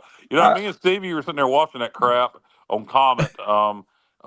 Which everybody has Comet and they don't realize it. It's on my Sinclair, but you know, in 19 when NWA Power became a thing, they had a great lineup, had Cornette on commentary, and now that they're on national TV, even if it is Comet, they really are lacking star power. The announce crew sucks. You know, their world champion is the Thrillbilly.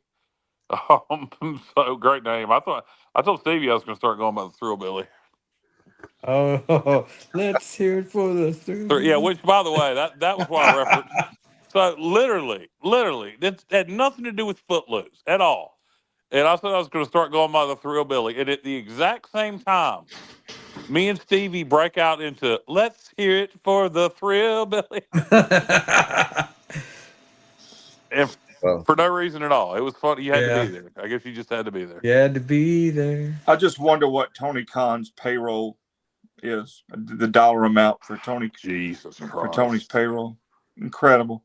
A lot. I would, you know, he has too many people signed to his roster. And he's going to sign more. He needs to release some people. I do think if I were him, I would sign the New Day, and I would sign the Machine Guns. I would sign Motor City Machine Guns and the New Day. I think you could have a good tag division in AEW. You already got FTR. So I would sign, those two tag teams. I don't know if I would, sign the White Six or anything, like that. But I do think I would sign the Motor City Machine Guns and New Day. He's going to sign the New Day. I learned something tonight. I did not know about Comet. That's the first time I ever heard of Comet TV. Yeah, you have it. I guarantee you have it. I do. If you don't have it, you can get it over the air. I think do. it's 12.2 or 12.3. You're correct, sir. I just looked And at it. and I got it on that. Plus, I got it on Hulu. Most people have it, don't realize it. Yeah, it's on YouTube TV for sure. On Hulu. I mean, it's Hulu. available like in 85% of homes in America. So NWA Power is on legitimate national TV now. Just it's a channel nobody watches. So is True TV done? Does anybody else know that? I have no idea. True TV on my Optimum says it's no longer. This channel is no longer available. I'll check. I don't know. And the problem with that is they do a lot of the NCAA tournament. Well, yeah, they'll find a home for it. Don't worry about it. I don't think you have to worry about that. I got some interesting sports news. I shared it with y'all. None of y'all commented on it, but the CW, their sports programming is now going to be available through the ESPN app, which is kind of interesting. I saw that. So you're going to have the Pac-12 of the Mountain West, which, I don't know about the Mountain West, but I know the Pac-12 doesn't have any deal with ESPN. So the CW now, their streaming home is going to be the ESPN app, ESPN Unlimited. That's smart. That's good for the Pac-12 because it gives them an ESPN platform, and the same with the Mountain West. But I don't know if the Mountain West has a separate deal with ESPN or not. I have to say that ESPN is very smart because they have wrestling now with WWE. They have what else? With obviously the normal sports we talk about all the time. But then they have like with the app now, they have like cornhole and pillow fighting. The back with Alan and Johnny, I know for sure, and Stevie too also. But when they came on in 1979, it was cool because they had like badminton and things you would never ever see with sports because we needed to fill the programming. And I kind of feel like now it's kind of like Back to the Future. You know what I used to like to watch? It wasn't on ESPN. It used to be on TNN. JR's the motorsports guy. What's those, Alan? Dave, you like motorsports? Yeah. But you know what used to come on TNN that I haven't seen anywhere? I don't know if it still exists that I used to like to watch. What's that? I'm waiting for somebody to guess. Take a guess. They had fishing. I remember the weekends they had fishing. Field dance outdoors. No, it's a motorsport. I just made it very clear. It's motorsport. Well, his bass boat has an Evinrude. He's got a motor on the boat, man. Boy, you guys are closer than you realize. True TV's still around, Alan. Boat racing. Not boat racing. Did anybody ever watch Swamp Buggy racing? Oh, okay. Well, with Bobby Boucher's mama? No, it was a real thing. It was kind of, I can't even describe it. You just have to look it up. You mean the airboats with the huge fan? Or you're talking about like four-wheeled swamp buggies? Yeah, they used to like drag race each other. They used to like drag race. Point me in that direction, though, and I will watch it. Yeah, it used to come on in the 90s on TNN. It would be these, swamp buggies. They would like drag race through the swamp. They would be like a land water combination. And it was, came on TNN in the late 90s on TNN Motorsports. And I haven't seen it in years. I don't know if it still exists. To be sure it does. Well, Alan, some of them came out on the other side and some of them got stuck in the bog and the swamp. Yes, that sounds right. It's been so many years since I watched it, JR, but I remember and I'll tell you the stupidest motorsports thing I ever saw in my life. I saw in Williamston. At the Bob Martin Ag Center, there was an experimental sport.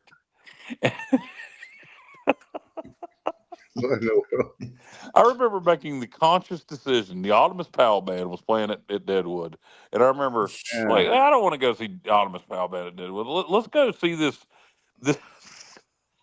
ski boat tractor pull.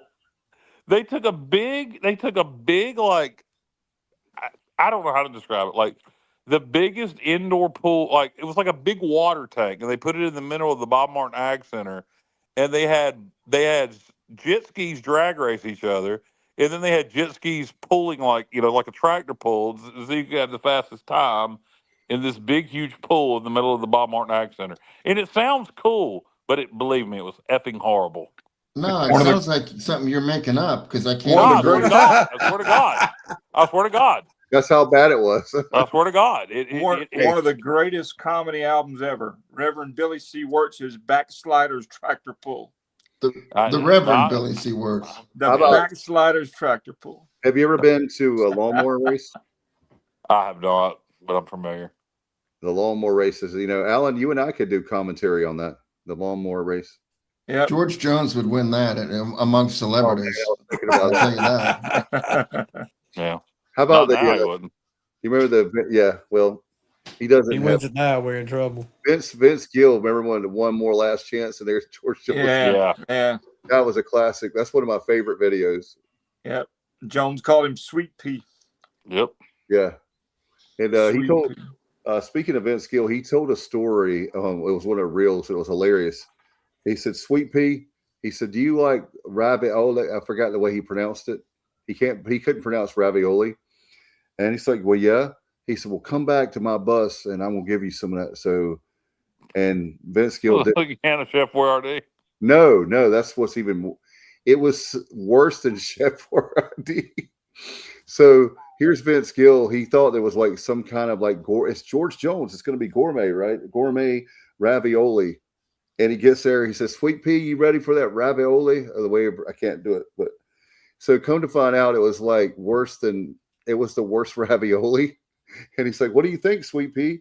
And he's like, "Oh yeah, this is great." He said about a month later that George Jones sent a whole case of that stuff, the ravioli, to his house. Like, but yeah, it's probably Chef Boyardee and Vince Gill just sent no, one the brand no, out he there. said it wasn't. He said it was. It was some kind of off-brand that George loved. I recently heard of Vince Gill's story I'd never heard and did not know anything about. That Vince Gill was offered a position in Dire Straits. Yes. Yeah, I saw that. Yeah, and he turned down the gig. He said he bet on himself, and he said literally after. You know what he said? Yeah, you're going to tell us. No, he said, "Look at them yo-yos." Yeah, I'm gonna give this one more last chance. Play the guitar on the MTV. Yeah. That's the way you do it. But he said, "I'm going to make it on CMT." Okay, I guess. Yeah, he said that it wasn't too long after that. He said, "I'm going to bet on myself," even though that was a sure thing, and he could have made a lot of money. And not too long after that is when the song "When I Call Your Name" came out. Well, you know, Vince had some hits in 85, 86. Oh, he had some great shit in the 80s. Cinderella may be my favorite Vince Gill song. I know about he's talking about like in other words where. No, yeah. What I'm saying is that was before When I Call Your Name and all that. Way before. I like one called The Radio. That's a good song. And, you know, he was in Pure Prairie. Wait. The Radio? When he was on RCA. When Vince Gill had a song called the song I'm thinking of is not by Vince Gill though. What? I heard it all through my radio. You said no. It's a song called Vince Gill when he was on RCA in 85 or 86 called The Radio. How did it go? I can't sing. I can't sing that high, but just look it up. Okay. It was a set with Cinderella. If it weren't for him, with Roseanne Cash. Let's Do Something. It was around that time period. She's just tired of being Cinderella. Yeah, he had 5 or 6 hits on RCA before he signed with MCA. And Everybody's Sweetheart But Mine. Everybody's Sweetheart was an RCA. He did, yeah. He did the I duo got look. I'll always love you. I got blah blah blah beep blah blah. I have on cassette. I bought it in the mid '90s. The RCA released it after the in the midst of the MCA year. I got Vince Gill, the Essential RCA collection, and it is fantastic. I love his stuff on RCA. Yep.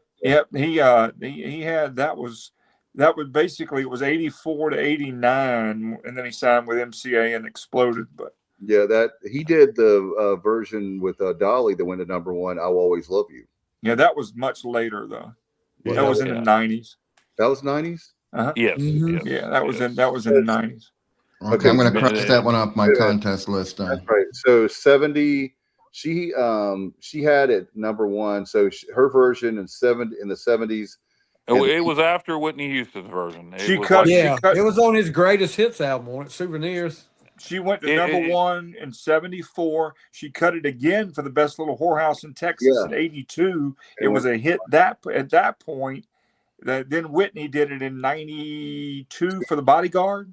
Yeah, 91. And then it was a hit again for Vince and Dolly. So And that about came from them performing it live together on the Grand Ole Opry, and Mhm. then he recorded it, I think, on his greatest hits album, like Stevie said.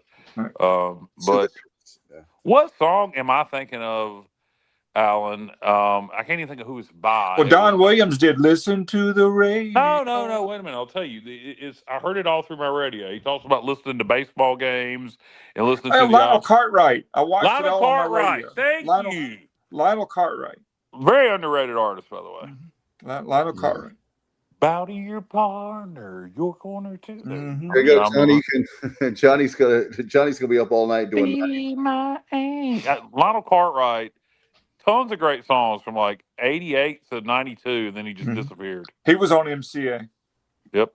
He was also on TNN. TNN had some crappy ass sitcom based around a fictitious country artist, and Lionel Cartwright played that artist. It was when TNN first came on the air in the mid to late 80s. I cannot remember the name of the show though. Yep, I remember. I do remember that. I can't remember the name of the show. Yeah, I liked Fandango and You Can Be a Star.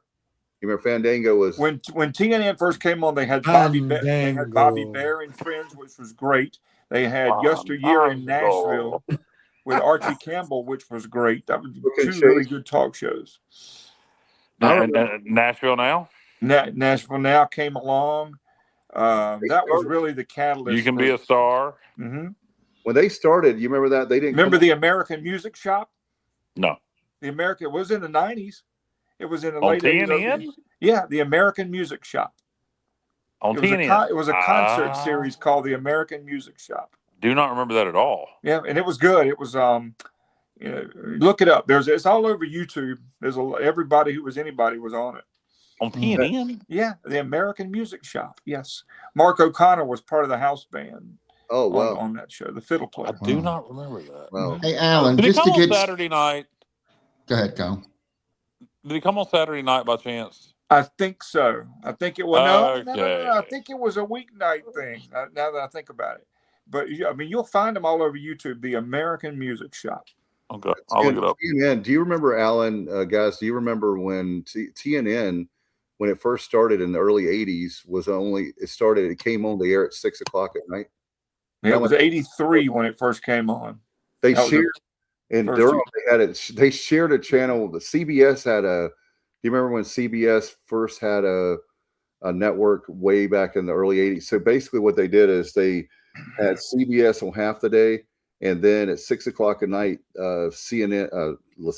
TNN came on at like nighttime. Same thing with Home Team Sports. You couldn't get Home Team Sports when it first started. It didn't come on the air until like 6 o'clock at night. Oh, anybody that. remember Ralph Emery doing a morning show in the mid '90s on TNN? It didn't last very long. But I do remember that. It was from the Opryland Hotel. I do remember that. And then the original Crook and Chase show was in the morning. Yeah. And then it took the night spot after Ralph Emery quit doing Nashville Now. And Gary Chapman. Then Gary Chapman took their spot. Yep, after Crook and Chase. You remember he was married to Amy Grant. Amy Grant, yep. And he wrote Finally. Tom Wopat hosted big that hit for briefly. Gigi Shepherd. Oh, yeah. Tom Wopat hosted that show briefly. Mm-hmm. Yep, he did. Man, I had forgotten all about that. Yep. Gary Chapman, as an artist, had a couple singles that charted with RCA in the mid '80s. One was called "Everyday Man." I can't remember what the second one was. Yeah, he did. How many years did he do that show? It went from, if I remember right, the lineage went after Crooked Chase left, Wopat did it briefly, and then Gary Chapman took it over from Wopat. Like in the late 90s? I would say like 90. If you put a gun to my head, I would say like 96 or 97 to 2000. Because I met him at the Michael Jordan Golf Classic, and that was like 1998. And he was doing the show then. I remember. He was a really nice guy. Yes, he was. And I was Very hoping nice. he was better at it than Wopat. And I remember like I want to think Wopat might have done it on an interim basis. Maybe it was just after Crooked Chase. I don't know. I guess Crooked Chase had a falling out with TNN. I don't know what happened there, but Wopat took it over, and then Gary Chapman. And I remember And it was called Primetime Country. Yes, Gary That's Chapman. right. It was called that also when Wopat took it over. Yep. But I remember Wopat doing it, and it was called that when Crooked Chase did it too. It was Primetime Country with Crooked Chase, and then Tom Wopat took it over, and then Gary Chapman took it over from Wopat. And I remember being pissed at first because obviously it's Luke Duke, but he was better at it than Tom Wopat. Tom Wopat's one of those celebrities I did not have a good experience with. Really? I could see that. He came to Pitt Community College on a Saturday, and I went, and I went to see him, and we were just, chatting, and I was trying not to be fanboy, but we were just had a few minutes, and Tom Wopat had a good amount of success as an artist in the mid to late 80s and the very early 90s as a singer. He was on Capitol EMI Records and had a couple of top 15, top 20 tunes, and I mentioned them to him, and he had no interest at all in discussing that. So anyway, Snyder seemed to really care more about his music career than that's correct. Look at Snyder, man. He turned out to be a great interpreter of songs. Remember, his first hit was the Elvis tune "It's Now or Never," but when he signed with MCA in the early 80s, I've been around long enough to know, and then that started it all. He had a lot of hit songs. No, yes, he did. He was a hit making machine from about 84 to about 90 or 91, somewhere in there. I interviewed him. He did a show. I can't remember what network, but it was like it did not last. I was trying to remember what network it was on, but it was like stuntmen doing like jumps, kind of like it made sense why he was doing it. It did not last, but he was very cool to me. So really nice guy. Yep. Wopat's a good singer too, but he was he just, for whatever reason, he just didn't have the stage presence. I think that and to be fair to him, he seems, every time I've seen him, he seems to be very shy. Was he? Well, I don't know. I mean, again, he wasn't rude to me, but I mean, this is what we were doing. He was sitting there with a sandwich, and we were just sitting I was sitting around him when he was waiting to do something. I was just making small talk until I had to get, I emceed part of the event, and I'm just making small talk. And I mentioned his, success in country music and a couple of the songs, and he just had no interest in engaging me in that. So I was like, okay. Goodbye now. Yeah, I mean, it could have been a long day, whatever, but he was not overly friendly. The worst celebrity interview experience I ever had was Vern Gosden. Oh wow, really? He was terrible. All he wanted to talk about, he had just quit smoking at that time, and that's all he wanted to talk about. Well, that's what was on his mind. Do you smoke? No, sir, I don't. Well, don't ever start. And well, Vern, tell me about signing with Ovation Records and blah blah blah blah blah. Well, Alan, do you smoke? No, Vern, I don't. I have my two worst interviews I've ever done. Robert Coolbell, God rest his soul, he's passed away from Kool and the Gang. He was one of the nicest guys that you ever meet. He was one of those guys that was like he was painfully shy. And they get him to do the interview of a local. It was Raleigh or somewhere that they were doing the Kool and the Gang, and so I'm in Wilson, and Alan used to work at the station before I did, but he literally gave me one word answers. Yes. Oh, that's the fucking worst. Oh, I can't stand that. Yeah, the best celebrity interview I ever had, and you guys are going to laugh, but he was absolutely fabulously wonderful and nice, was Bobby Goldsboro. Oh man, honey. He was tremendous. He was tremendous. And the other one I've told you, I don't know if I've told Kyle, but the worst interview I've ever done. He was very nice to me, but he gave me nothing to use on the air. was Damon Wilson, Lamont from Sanford and Son. That is like my favorite. Yeah, I've heard he's kind of I've heard he's kind of a jerk. He talked Not about, anymore. he talked Well, about yes, not anymore. Masons, and like he was out to lunch, bro. He said, I hope I gave you something to use. I said, hey, Yeah. and you know what I said? This is the way I handled it. I said, it was just an honor to talk to you. He said, thank you, brother. And I hung up the phone. I'm like, well, I You won't be able big dummy. yeah.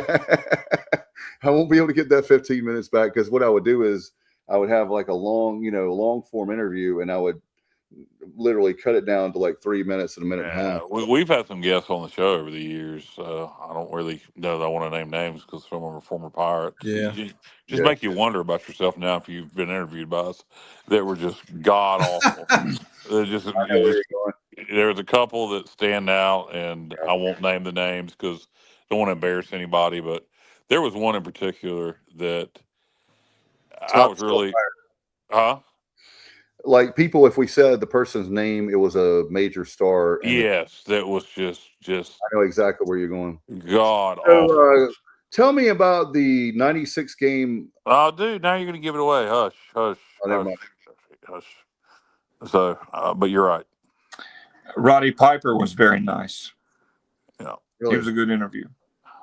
He's a guy that was really. I remember like we had like growing up HBO or Cinemax or something growing up, and what I was trying to think of that movie. What was the first movie that he really did? Well, the first movie he did was Hell Comes to Frogtown, which was terrible. But They Live was the movie that biggest. That wasn't his first successful movie. His first successful movie was Body Slam. Yeah, well, yeah, that's when he left the WWF and came back as a face. He was filming Body Slam. Body Slam came out before They Live. Yeah, I know. Yeah, that's what I'm saying. Roddy was a heel after WrestleMania 2, and then he took a break to film Body Slam. And when he came back, in '83, where They Live. Okay, yeah, I got when he came back in '86, I thought you were talking about his babyface return in '90. You're talking about his brief stint where he left and came back as a babyface. Yeah, he left in '86 after boxing Mr. T in WrestleMania 2, and then came back as a babyface in maybe August of '86. Yeah, because he needed people to go watch Adrian Adonis was his right. Oh yeah, right. Because Adrian took over the Piper's Pit while he wasn't there and made it the flower beauty shop. Right. The flower shop. Yes, right. And one of my favorite Roddy things is when he beat up Bobby Heenan because Bobby Heenan was talking junk about Santa Claus.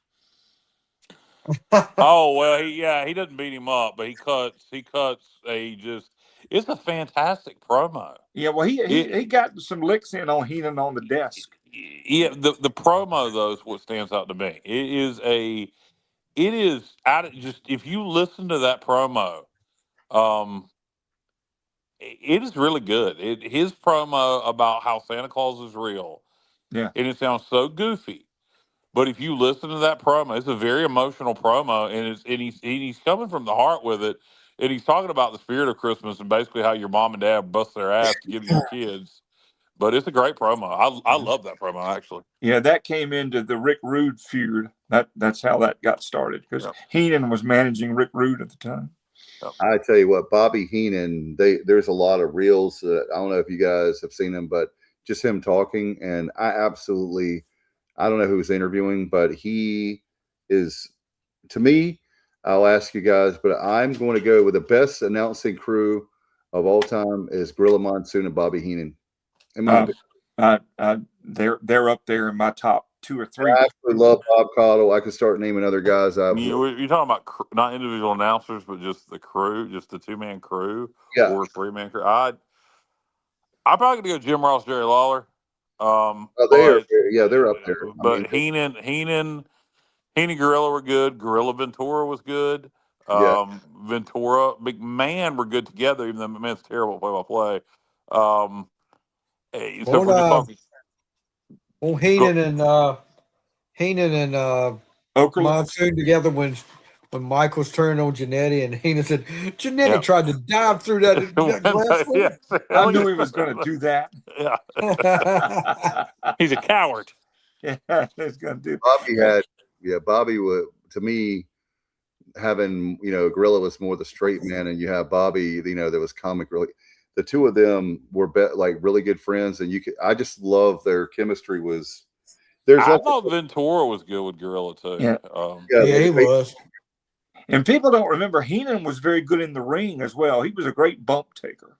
No, he was a wrestler before he was a manager. Yeah, I know. Yeah, he but didn't. I mean, even as a manager, that yes. that Ken Patera bump that he took on the oh my God. Patera put him or had him latch around the neck and just slung him, and he went back. Yeah, he ended up on a neck brace shortly after that. That Guys, must have been for some reason my phone is not charging and it's about to die, and my volume just went way down. So I'm gonna have to get off of here and charge my phone and put it on a different charger. So good night and go Pirates. All right. Good night, Kyle. Good night, Kyle. Love you, man. That's the classiest way I've ever seen anybody. I don't want to talk to you guys anymore. Got to go. Yep. JR, do you do that? JR fell asleep. Hello, JR. No, I didn't fall asleep, but I'm doing other things. Yeah. We bored him to sleep. I was gonna, Now y'all were quite involved in that conversation. I wasn't gonna try to give any, input there. That's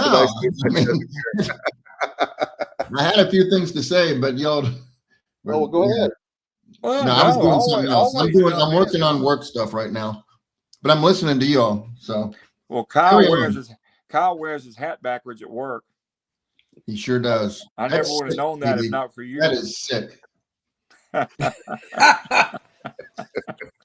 we're gonna talk junk. JR is Doc Wonder Kid. All right, so we're about to start talking junk and see how fast he charges his phone and comes back on. Yeah, that no good. Sorry, SOB. What do you think?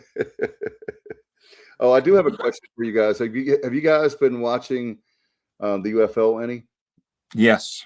I'm more of a casual fan, but I do. Yeah, a little bit. I saw Najee got a bad injury out for the year. Yeah, I watched the Louisville Kings. I'm interested because of Logan, obviously.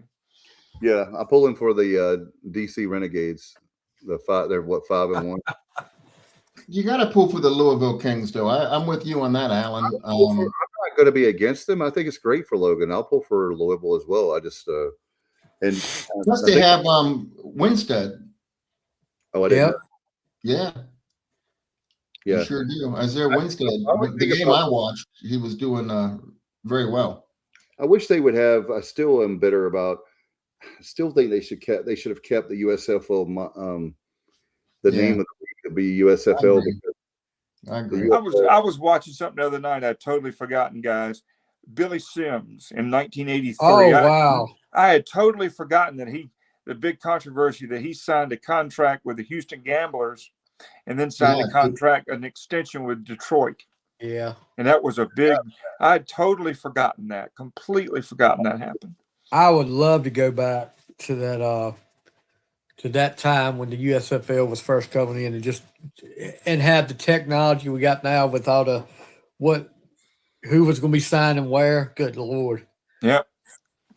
If they had not tried to go, if they had stayed at spring league, it would have. I'm sorry, but it would have made it. That's the first time I ever heard the name Donald Trump was because of the New Jersey. The New Jersey Generals. Mm-hmm. Yep. And he was the one pushing the fall football pretty hard. So I mean, he made a tremendous mistake there, I think. In the lawsuit. Yeah.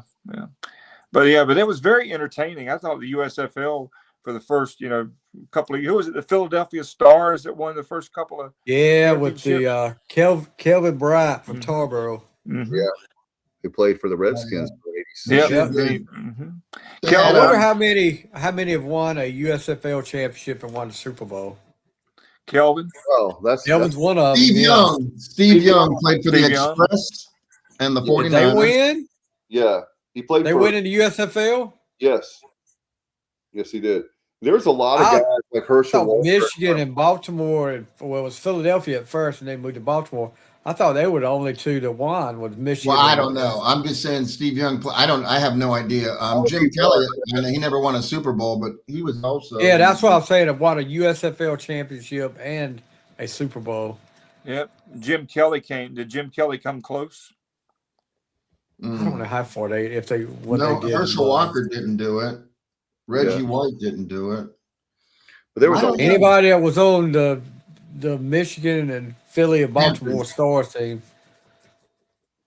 Well, I'll tell you one thing. One thing about it, they had a lot of talent and they had money to compete if they had stayed. Oh, yeah. They should have stayed in their own league. And those of us that love football got greedy. Yes, they did. There was too many teams to begin with. That was a problem too. They tried to expand too fast. That's true. Yeah. Have you seen that? There's a great 30 for 30, by the way. Yes. Yes. That's a great one. Have you seen it, Johnny? 30 for 30 on the USFL? Yeah. Yeah. I have not. I did just worth to watch. Yeah. That is one of the best things we've ever done, I think, because I was really into that league because I loved the NFL. But then after, that back then it was like late January, that last Sunday, and then you have no football. And you have the Pro Bowl, but you know what I mean. Speaking of no football, no, I'm kidding. But after that, it's like, wow, you have to wait all that from February all the way to July before the preseason. And they had a contract with ABC. Yeah, they were always on ABC. Yeah, yeah, that's big time back then for a startup league to have a network contract like that. They had but it is what it is. Anyway, are you guys about ready to get out of here? We're the 2 hour. Yeah. But Stevie, you were correct. Michigan, Philadelphia, and Baltimore are the only teams that won. Yeah, because I knew it was only three years they were around. Yeah. But that USFL stuff has become, like big time on the internet. People buy a lot of that merch. Oh yeah, good Lord, yeah. They had some cool, and they had great. You're right, Alan. If they had. I think that's a textbook definition of making sure that you don't expand too fast, because if they had state spring and then gradually added teams, they probably would be still around and be great, but you'll never know. Yeah. I think they would have become like a feeder league for the NFL probably at some point. Yes. No question about it. All right. So Pirates will be back. Congratulations to Kendall. So we won't have, we definitely understand doing daddy duties. Congratulations to her, Alan. Thank you. I appreciate it. I'm going to miss you guys, but but we're not going to be back in time, but I'm sure that you guys will carry on as you always do without me. Well, if we ever get Stevie out of the control center there, master control, we might be able to do a show. He's the master in Lasker. The master black. Exactly. Master in Alaska. And JR, you're going to be down with us this week, and you're going to be down with us in Greenville, right? I won't be there. I can't leave till Friday, so it's going to have to be, like I say, eastbound and down, loading up and trucking, because I'm going to have to there's no way I can make it down there and do the speed limit. That's out of the question. So I'll be there. Put it that way. I will be there, hopefully by first pitch. All right. Well, we have the Pirates. The Pirates have obviously Rice, and we also have the American softball tournament going on at the same time. So that's going to be fun. I'm going to stay for the Campbell game if things go well against Rice. I'm going to stay for the Campbell game. I had a choice of either going early and watching some softball or going later and watching Campbell. I went for the baseball because I have faith that they're going to take care of business against the Owls. The history would tell us this season that they're going to play out of their mind this week. Yeah. So we'll see. You're right. If things don't go well for Rice, Wayne Graham will walk to the mound. It'll take him 20 minutes to get there, but he'll get there. It's kind of like the Undertaker at WrestleMania. Yeah. You could take. Dave.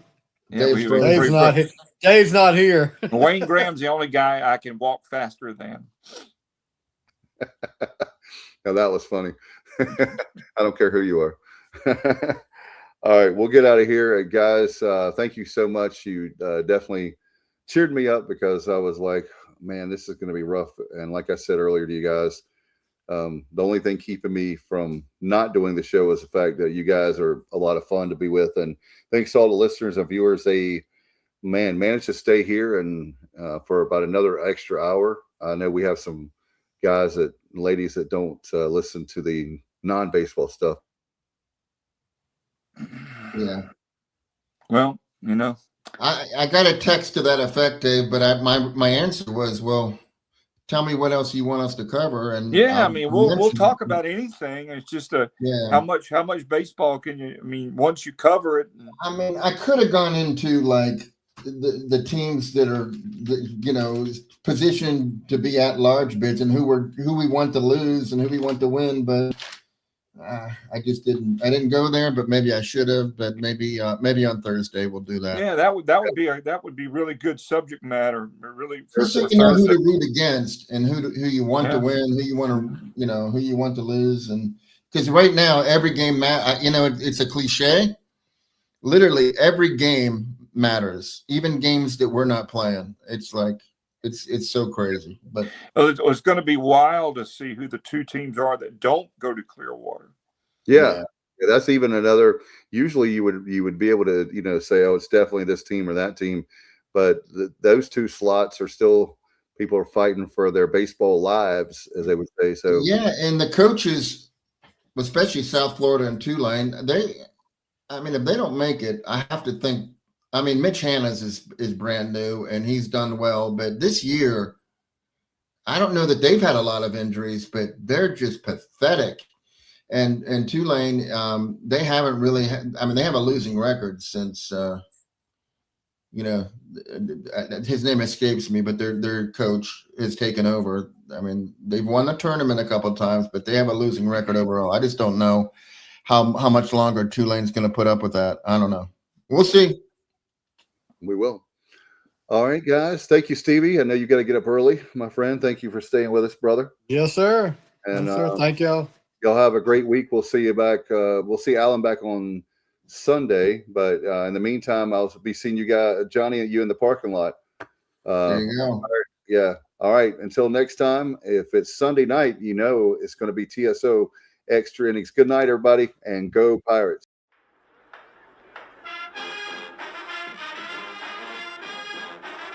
You're watching The Sports Objective, the podcast for Pirates.